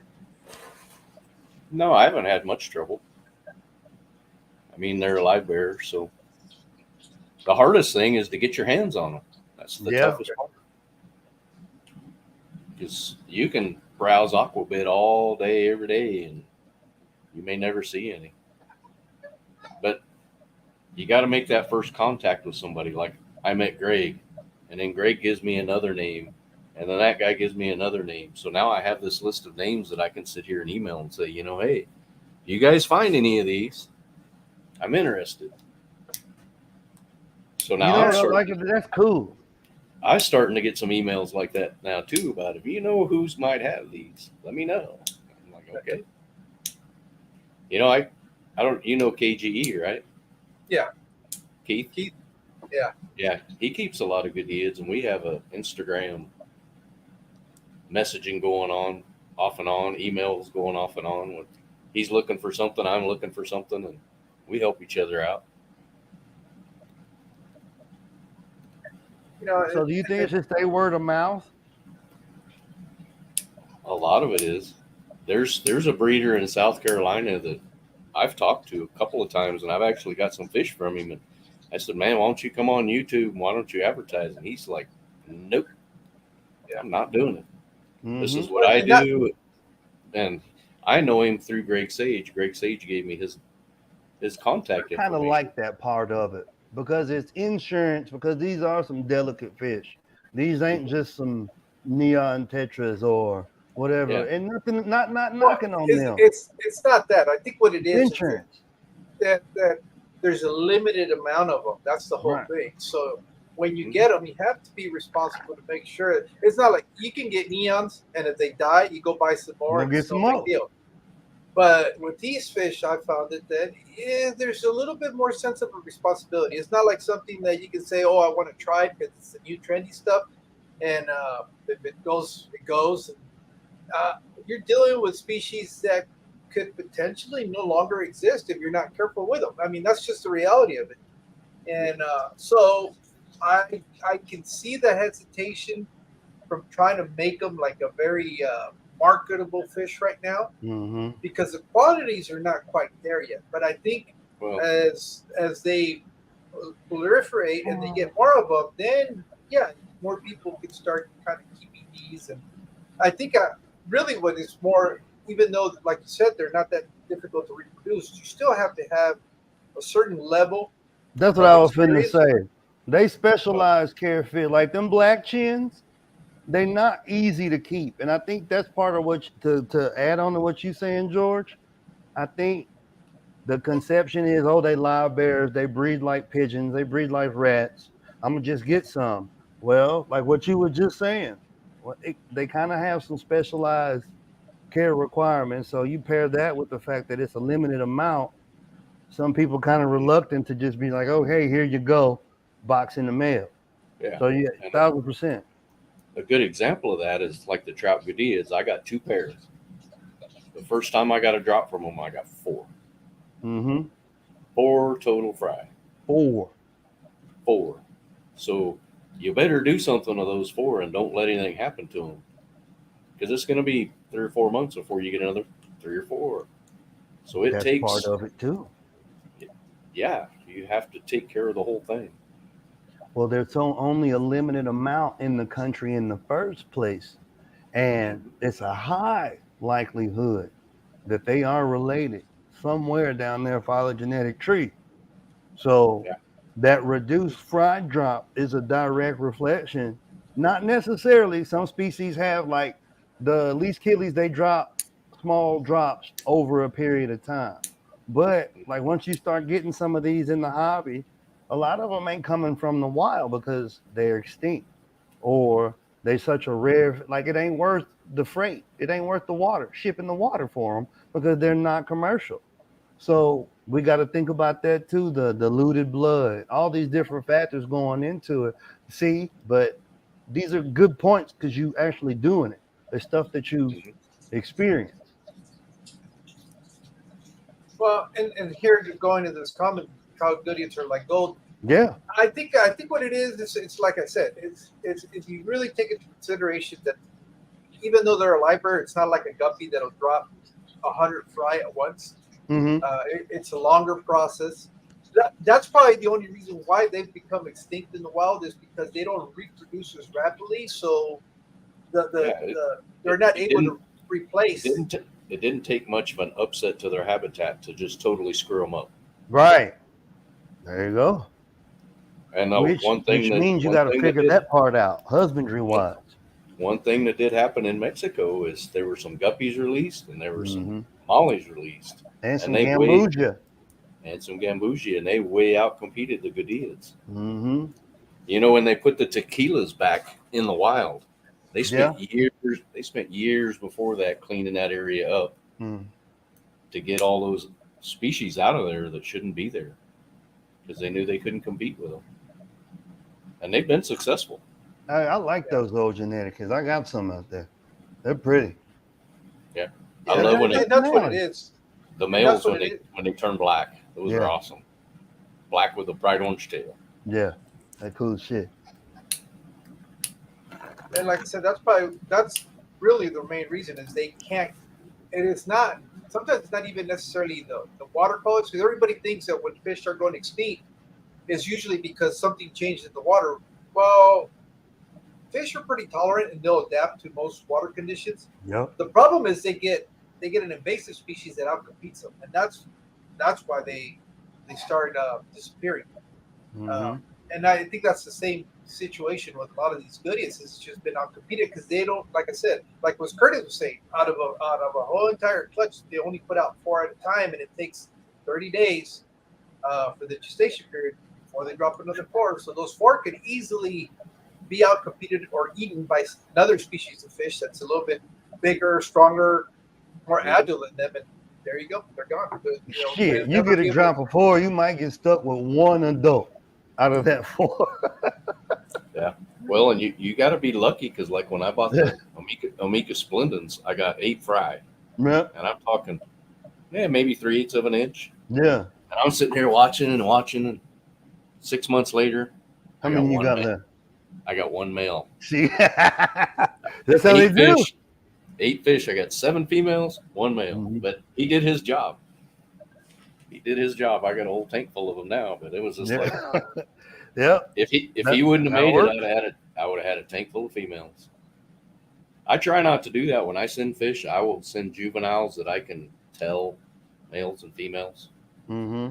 So you may get 6 females and 3 or 4 males or something, but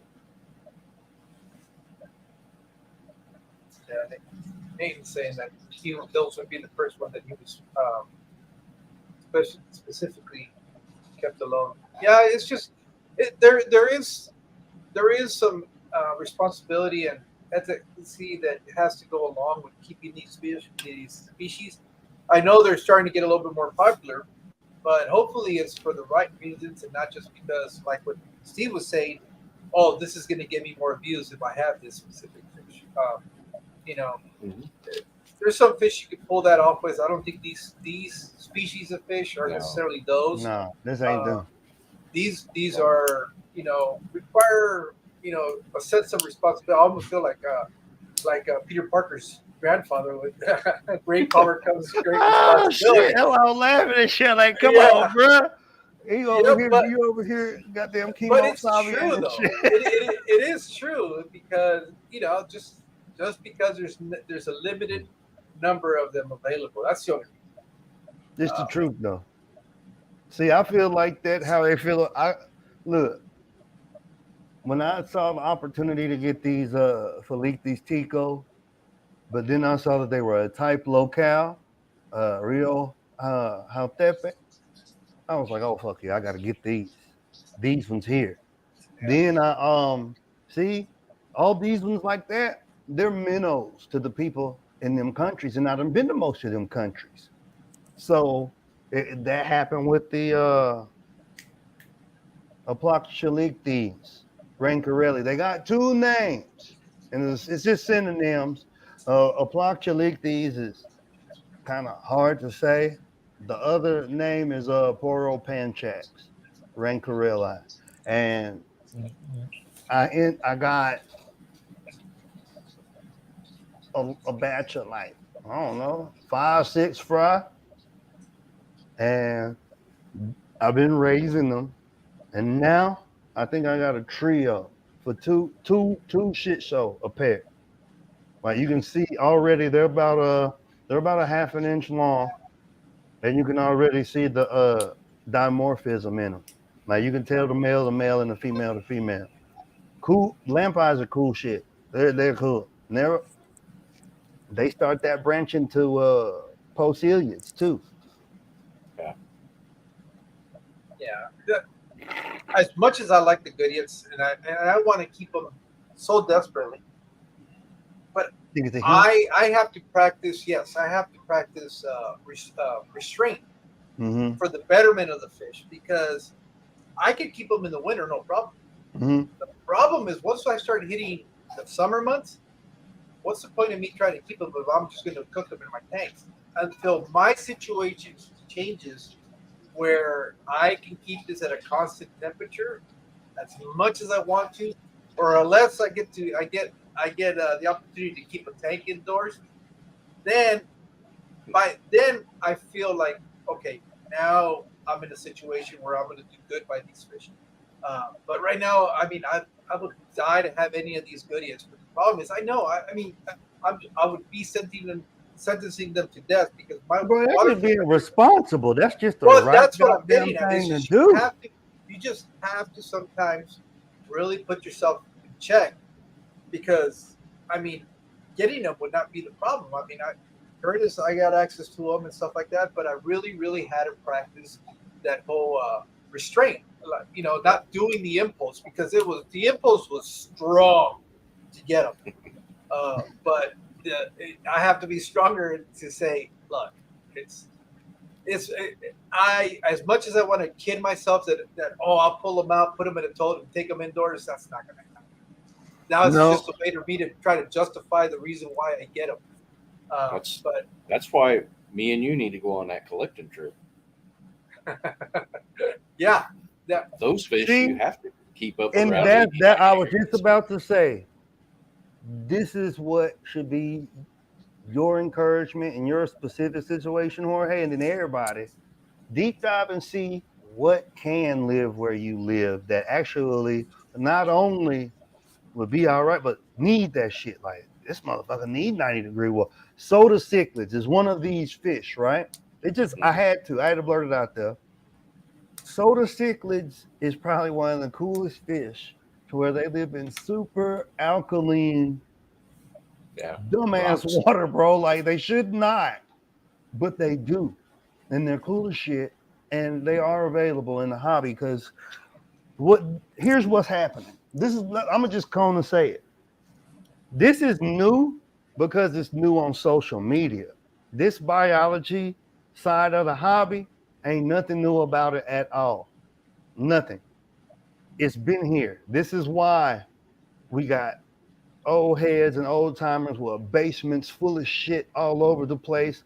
This is why species still exist on Earth. And like Dr. Anthony said a few shows back, they come to us. We're their bank. in some instances, and then obviously because they have the funding and the facilities, they take it and go from there. But this is why. But look at these guys here; those are soda cichlids, man. Which Look at is, how are beautiful. these just different variation in coloration, or is there one here specifically that's actually what you would normally see? That's them. Those are males and females of different Okay. people. But yeah, there's two species that I know you can get your hands on, that being one of them.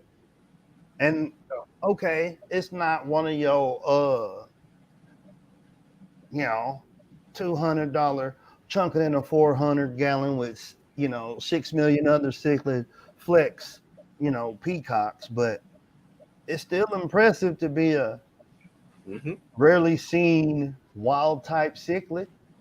I mean, that's dope. But that's just the example.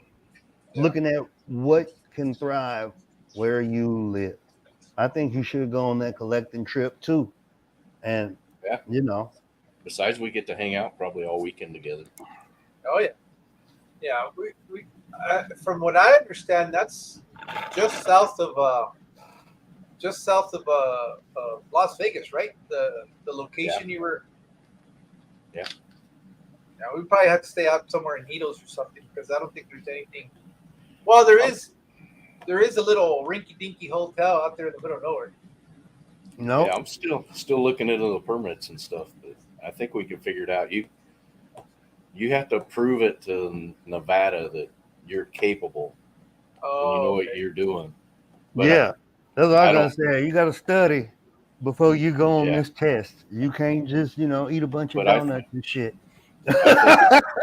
I think we can do it, and then I would get old Greg Sage to write us a letter saying that here's who I am, and these guys are legit. So let's do it. Curtis, you in good shape? Yeah. You walking? Mm-hmm. Getting out there PTing? Yeah. That's important. Yeah, I work at an industrial plant. We probably Never walk mind. 5-10 miles a day. Yeah, Up never and mind. down. You good? Up and down stairs. You good? Steel toe boots. When we got those, me and Watts been collecting a couple weeks ago, before I just got slammed. We was out there running around like we was at the damn McDonald's playground, when this shit was cool, before Grimace went to jail and Grimace. shit. Yeah. Boy, when I tell you, I had to get me a cold drink after we got through because I was like, man, I ain't as spry as I used to be.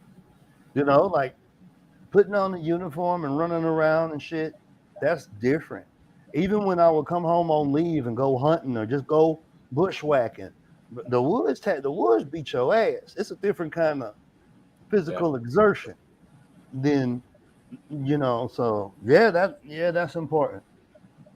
Oh, you know what it is you're walking on uneven terrain for hours and hours. So, it's you're using muscles you normally don't use when you just walk on asphalt and urban settings. Right.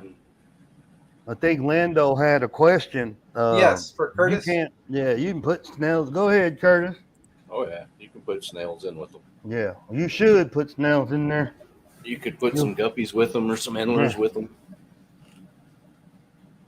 Throw a couple ram horns in there and watch the population explode. Oh yeah. I'm talking about the shrimp. Watch them. Yeah. Both of them will. Yeah, both of them. They have a symbiotic relationship, don't they? And I ain't read no research on it. This is observation. The only thing I know about snails, as far as symbiosis goes, has nothing to do with shrimp. It has to do with them being a vector for schizo.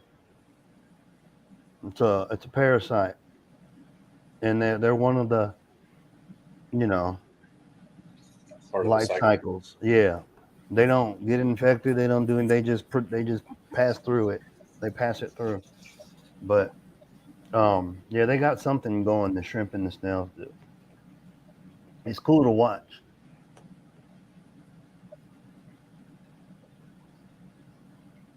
Yes, Lando, you can. Yes, you can. Yes, yes, you can. So, I mean, hell, did you want to wrap it up, or because I had one Yeah, more question go ahead. before we jumped off? We were talking about the cares. Could you kind of tell the people where to go get the information?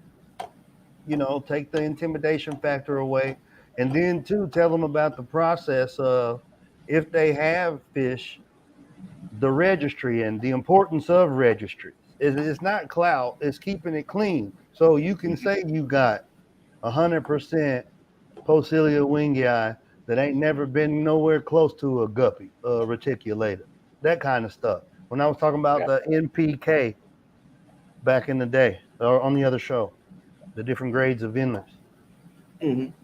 Well, there's, what is it? Cares.org, I think is what it is. There's a registry, and the one bitch I guess I have about the Cares website is it will list all of these names, and I'm not even listed there, even though I set my information in. Mm-hmm. I don't know how often they update it because Ivan Dibble is on there from England. Mm-hmm. It's the big tequila guy that saved him. Mm-hmm. He's been dead for 10 or 15 years. He's still listed as keeping them.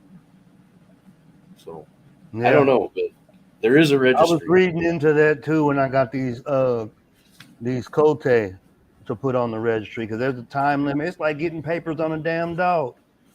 Yeah. You got a time limit and everything. Yeah. They have to be alive. You got to prove you paid for them. You got to register each fish separately and then the group. And where you got them. It's good that way though. I think it's cool for y'all to try. It's something fun to play with, and apart from it being fun to play with, it's actually doing something good. Y'all are literally participating in empirical data. Y'all are contributing to science. It's the This is a correct way for website, right? y'all normal people to Yeah. immortalize yourself and That's it. contribute to science, documented science. So So if you this is go a to cool like way the to do it. priority list over by family That one? at the bottom. Yeah, by Mhm. family. My family. And then you click the Goodeid one. Okay. It's over here. Down. They spell it different. Yeah. Yeah. Then you see the list. That's the same list that I have. Oh, okay.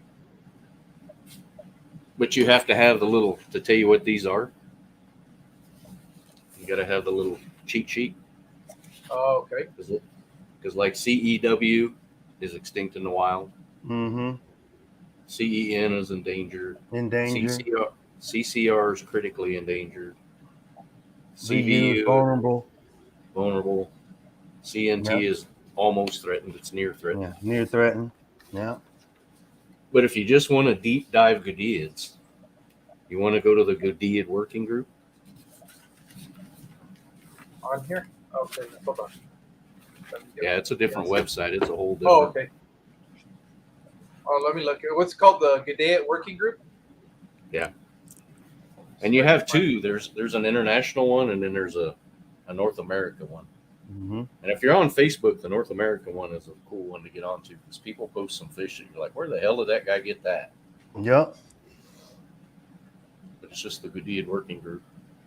Yeah. Another cool Easter egg for y'all. After y'all go on this, y'all gonna get to clicking on them names and stuff. So go on your databases, and we got those in links in another episode. Y'all go back and check that episode. So the Easter egg is on YouTube. You can watch lectures for free. MIT does them. Yeah. A lot of different colleges and different extensions, biological departments have the full lecture on YouTube because even though we pay money to send our kids to college, I'm in college now. The majority of your college is spent watching goddamn YouTube videos instead of getting lectures and shit from your professors. So I put two and two together and was like, fuck this. I could just take master classes and everything by watching YouTube. So what I do every night to fall asleep is I pick a topic. I don't give a damn if it's thermonuclear physics. and I'll watch masterclass course lectures on YouTube while I'm laying in the bed trying to get my brain to, stop thought racing, and I pass out, So that's another Easter egg resource for y'all to go tap into is using YouTube, tapping into these colleges and watching them courses. You don't need a login code or nothing. They're just there. And it's a damn shame because they'll have like videos that's been up for like 15 years, 7, 8 years, and they got like 8 views, 14 views, 23 views. Underused, but you go look on the booty video, that some bitch got 86 million. You know what I'm saying? It's the truth. Yes, it is. I'm finna go deep dive and look at, and I'm finna, what's the difference between the rummy nose tetras, Hemigrammus blairi, Hemigrammus, what's the other one? You got blairi. What's the other one? Axelrodi, I think. I don't remember. I'm in a brain fart. But either way, you go to deep dive that, and then the next thing you know, you watching some bullshit of crawfish versus dubia roach, or look at this arowana and shit. And so just use the internet as a tool sometimes, is what I'm saying. I don't think people know about it because it don't get pushed to the algorithm because it has 24 views. But like shit, able to watch a lecture from MIT for free in my living room. Yeah. Now, there was a method to my madness there. The reason I had you look at those sites, remember this was the CARES list, one page? Yeah. The Goodeids working group is all of this. Oh, wow. And it tells you, like the Amica splendens, there's 3 different ones because they're from all these different locations. That's what you go call deep diving. That's deep diving, baby. It's the same way on the killifish side too. CARES just shows you one. It says it's either extinct, not extinct, it's this, it's that. And these guys go to all the trouble. Like here is the Krakodon audax. There's only one. Right. And the lateralis, it says right there, extinct in the wild. Extinct in the wild. But all of them are that way. Just more fun information to get into. But that's important you bring that up because like the Philichthys, Tico, the reason that it's important that they come from Rio Haltepic is because you can look up where that damn river is on Google Earth, on Google Maps. You can know exactly where this population comes from. And then when you do deep dive and you see that there's different subspecies and different type locales and different populations, you know exactly which one you have. And that matters when you're dealing with something that could or could not be extinct in the wild, could be vulnerable, threatened. So basically, educating yourself to not be part of the problem with the guppies. Like the page you're looking at now, Jorge. Yeah. It tells you when they were found, who found it. It tells you everything about them. And it's that way on every species. You just got to find the right website for what you're into. Yep. You see, and that to me has always been the challenge, is trying to find, for some reason, these sites are not as well advertised as you would think they would be. No, they're not. You're right. Unless you know somebody that can kind of guide you through them. Like, for example, when you did the walkthrough for those the killifish website, I had already been there, but because it's not intuitive the way to navigate through it, and not, if you don't know the basic information, you get frustrated and you just quit looking. Dude, this is a perfect point you brought up, George. And it wasn't until you actually, and I even get a little bit agitated with you because you went under the assumption everybody knows this information. That's what I was just going to say. Steve. I said, no, Steve, break it down, because that was genuine frustration coming from me, not being able to get the information I wanted to because I didn't have That's a key a point. guide. That's Yeah, a key but I would- point. Look, I was Oh, I go was the ahead. same way. I've been there, right. but I did That not frustration. see the pages you were showing. See, so and I that went look, right both of on y'all by. bring up a key point, and it's not that I'm like trying to be a jerk. Even on No. like my YouTube channel, my attitude, it's the passion, bro. And I'm not salty, I'm not hating, I'm not shitting on nobody's channel, none of that. What I'm saying is this: the information, there's no bullshit information is not advertised, pushed because all that other shit make money. And that's cool.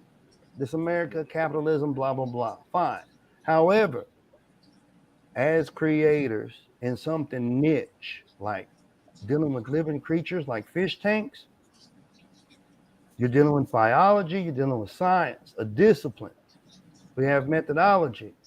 It has to be refutable, which means you got to be able to prove some shit with empirical data. I don't care if I like you or not, or how photogenic you are, all that bullshit. I don't care. When we're talking about information, then you got people like Curtis and Jorge over here frustrated because they want to deep dive and can't because every video they show is bullshit. All the resources are bullshit. And then who do you know that goes past screen 3 on the Google search results when they're looking up some shit? I don't know that many. Yeah. Who knows about Google Scholar and how to use Google and that kind of stuff? So unless you're a nerd or you in school or just know how to research, there's the information is so limited, and it is very difficult to talk about this and articulate it without pissing people off. I'm not here to say don't make money. I'm here to say be responsible about how you do it. It's the same analogy as a dirty ass preacher selling salvation on Sunday.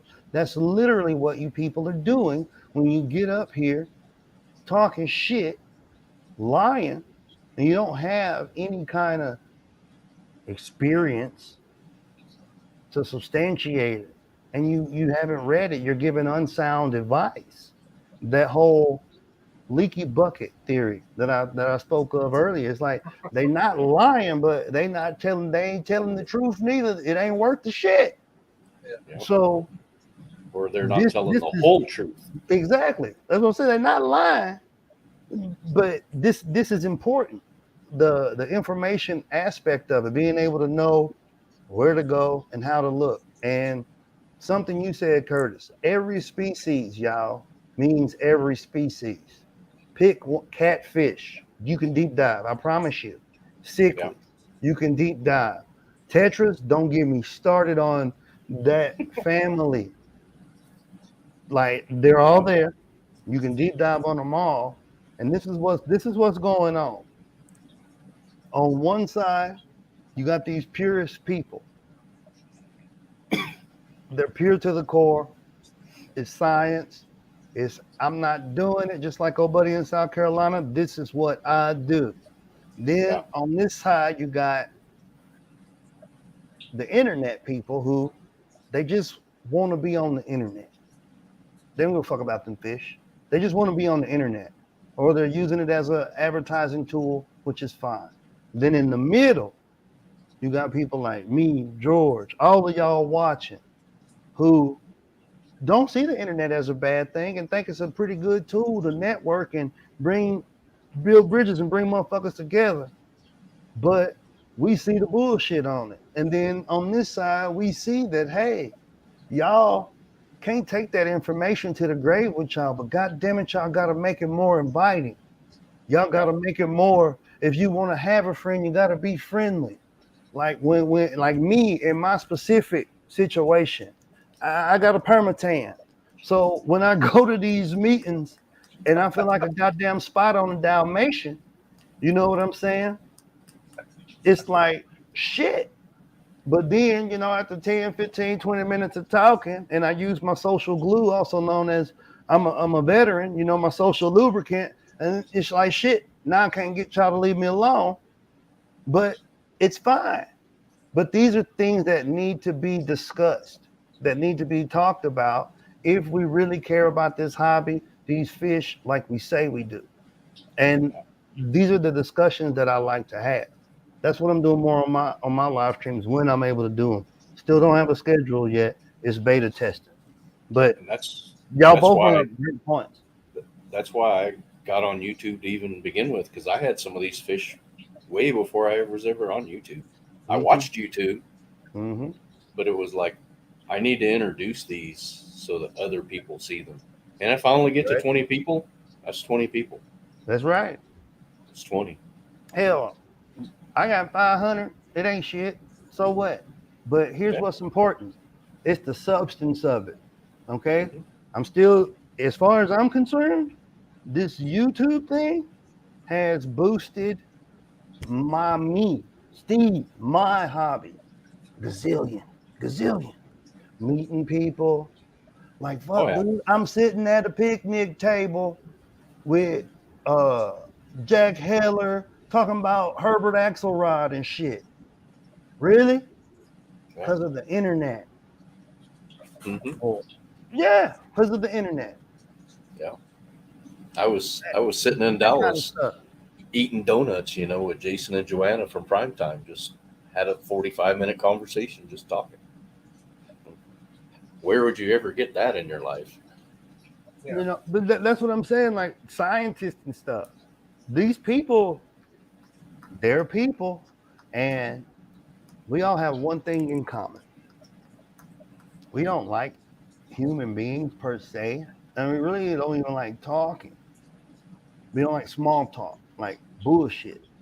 But you get us started with a genuine interest in something that we are obsessed because it's like 20% methodology and like 80% insanity. That's an obsession. You get us started, that's a wrap. Yeah. You like what you said. He finna send you a 2-page email. That's what's happening. Don't just Yeah. ask a question. You getting a novel. I do it.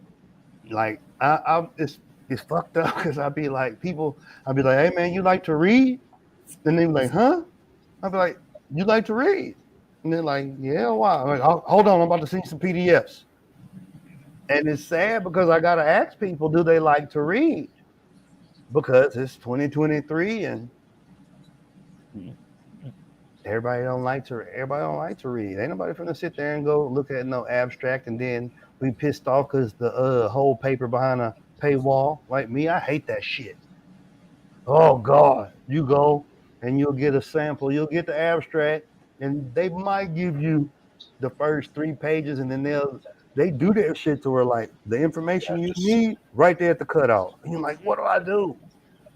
That's why I kind of low key want to learn how to not necessarily hack, but use computers better.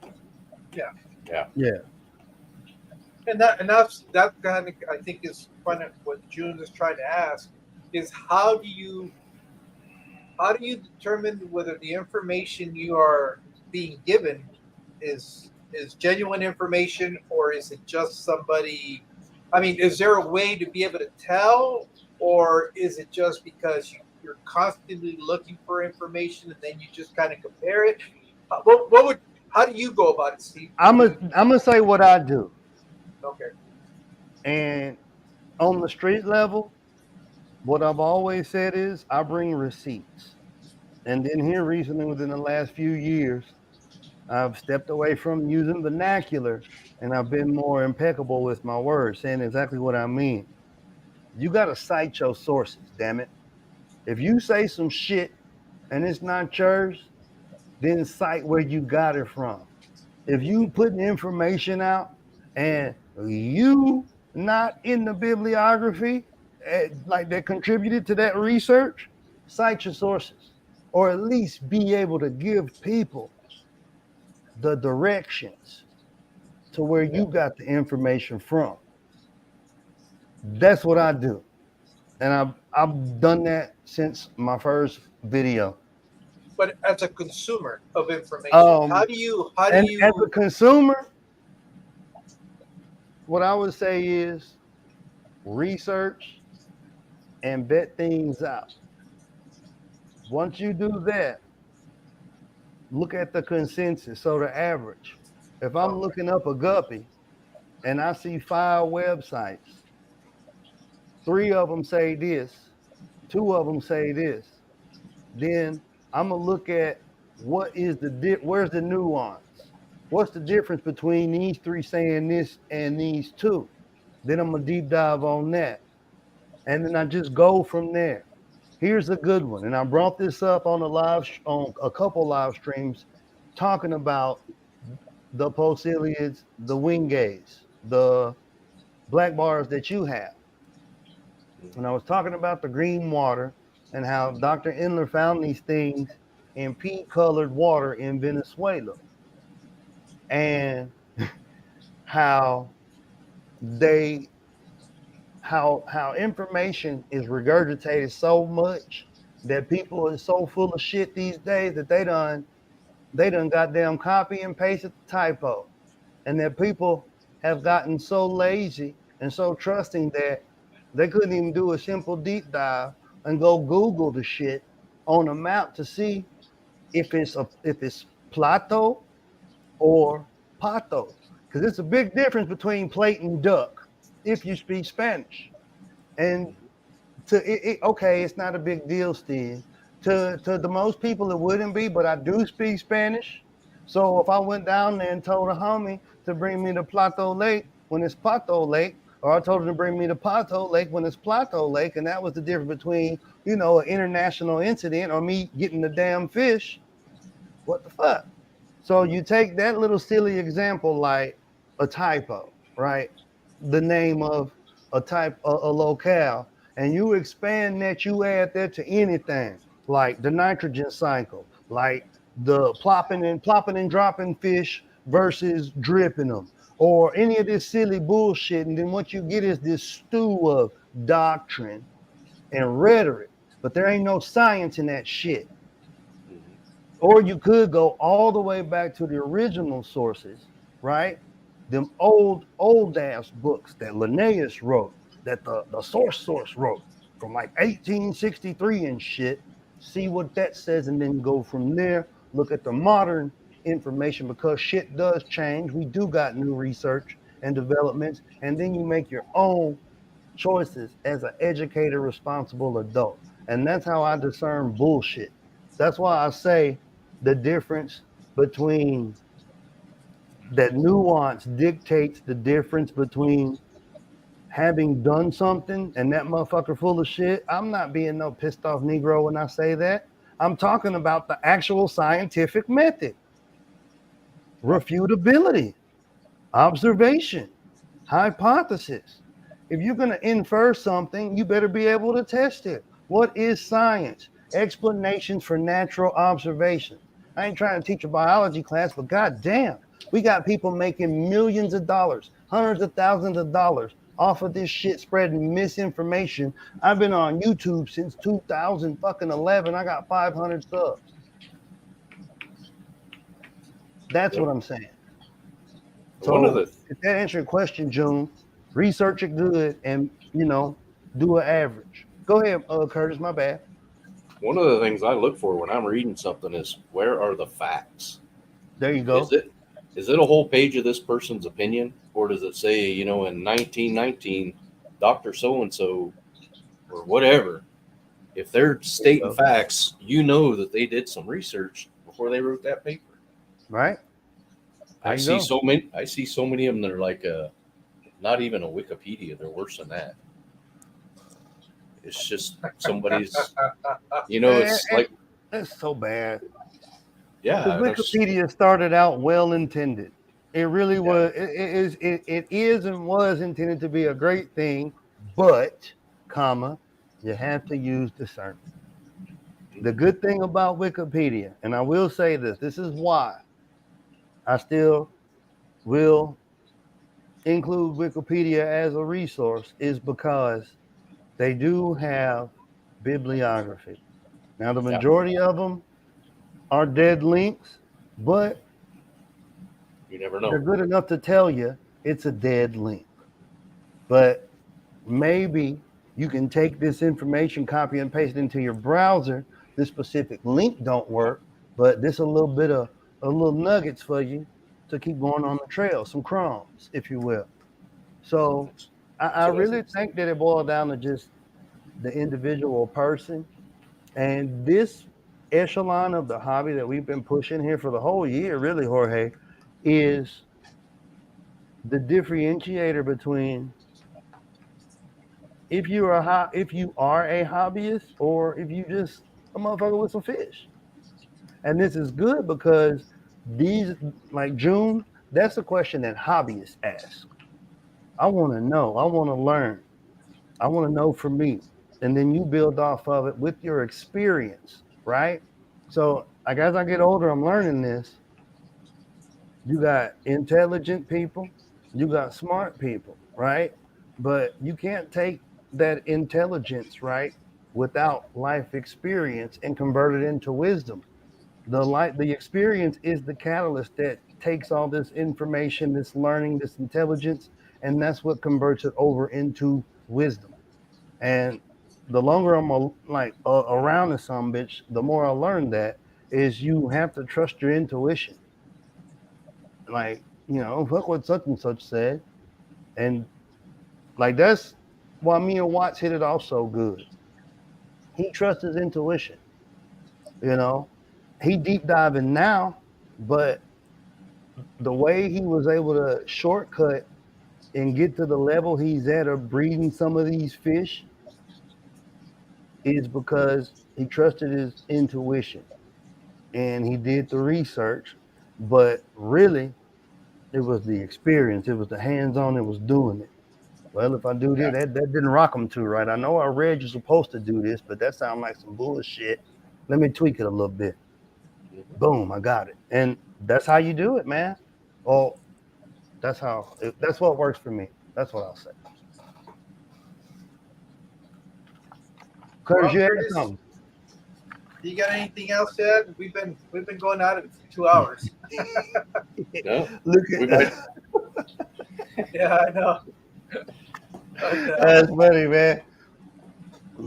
We might have to do it again, though. I can see us doing humor, man. Oh yeah, no, definitely. Like I said, it's just this is long overdue, but I'm glad we kind of waited because it kind of fit the progression of what Steve and I have kind of changed the way we've been doing the show. I know originally, obviously, it's always been with the goal of education, but I think we've kind of found our stride now. We're kind of trying to take certain themes within the hobby and trying to expand on them instead of like what we were trying to do, where we would try to take one topic and crush it out all in one session.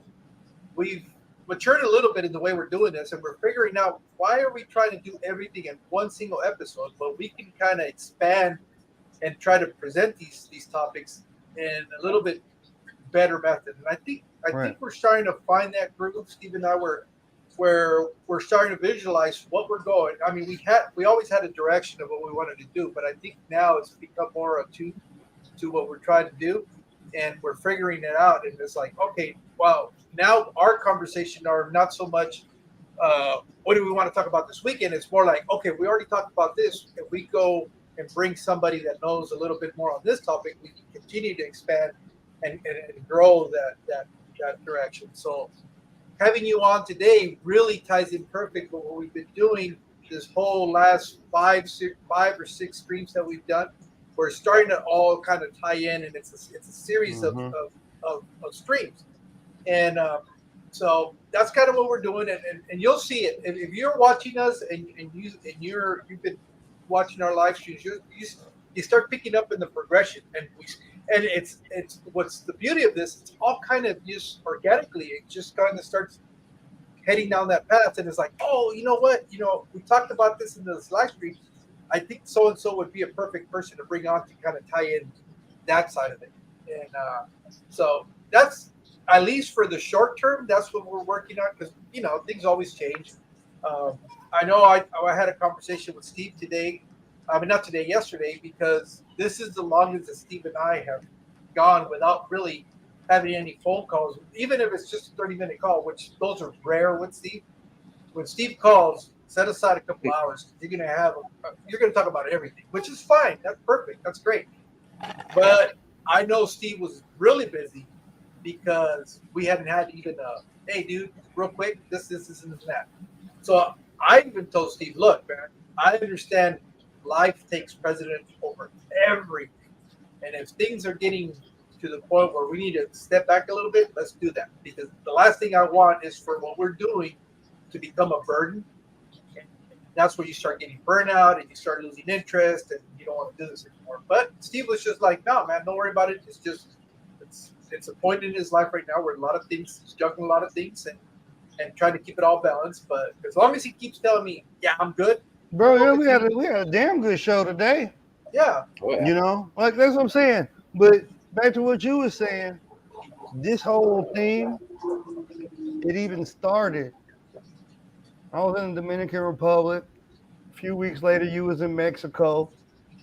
We've been talking about like these fish are from here, and the people they know they there because they obviously, but it's just a ditch minnow, and it's fucked up. The water fucked up, whoop de whoop, and it just went.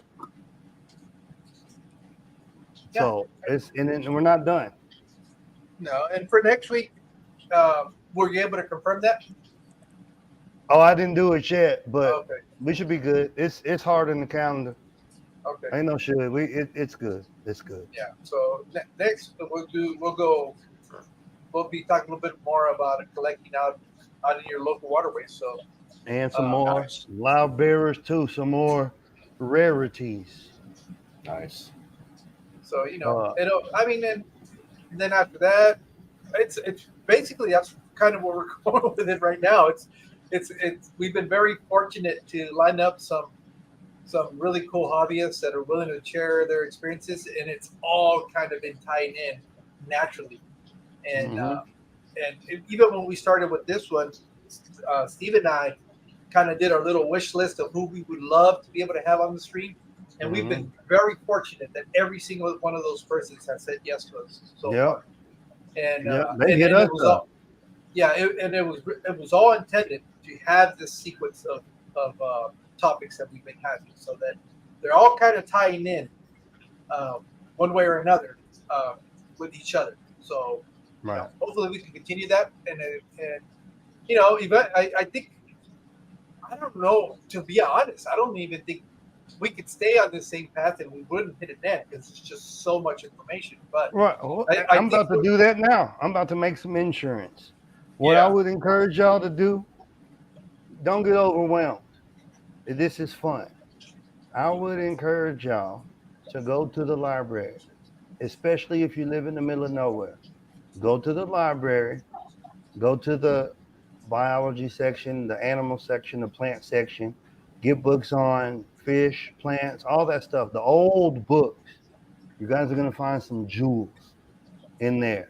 Just get one, just get two, and start deep diving them books.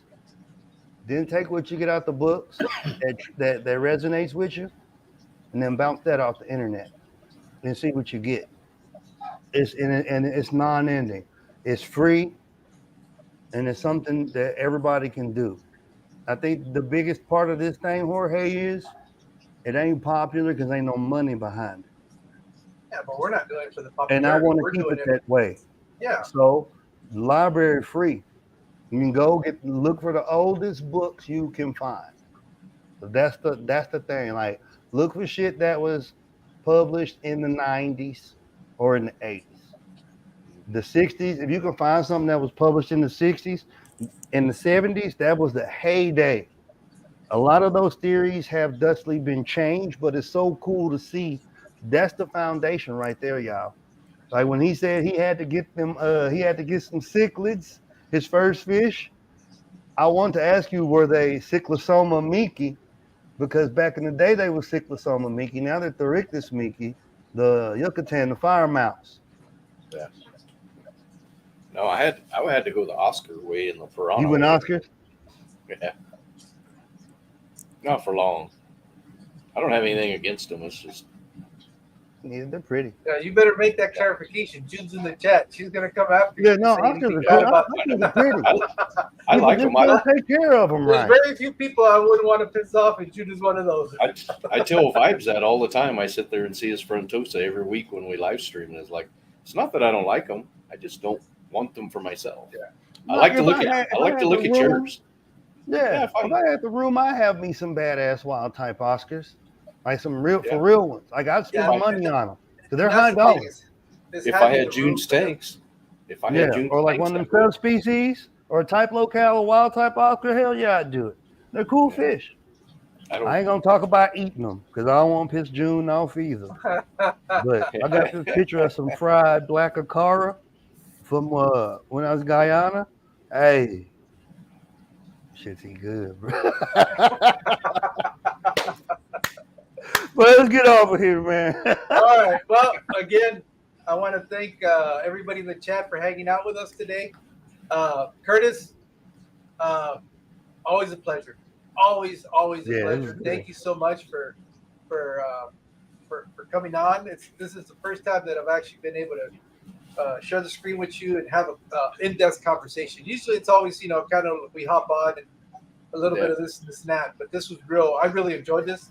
I really took a lot away from this.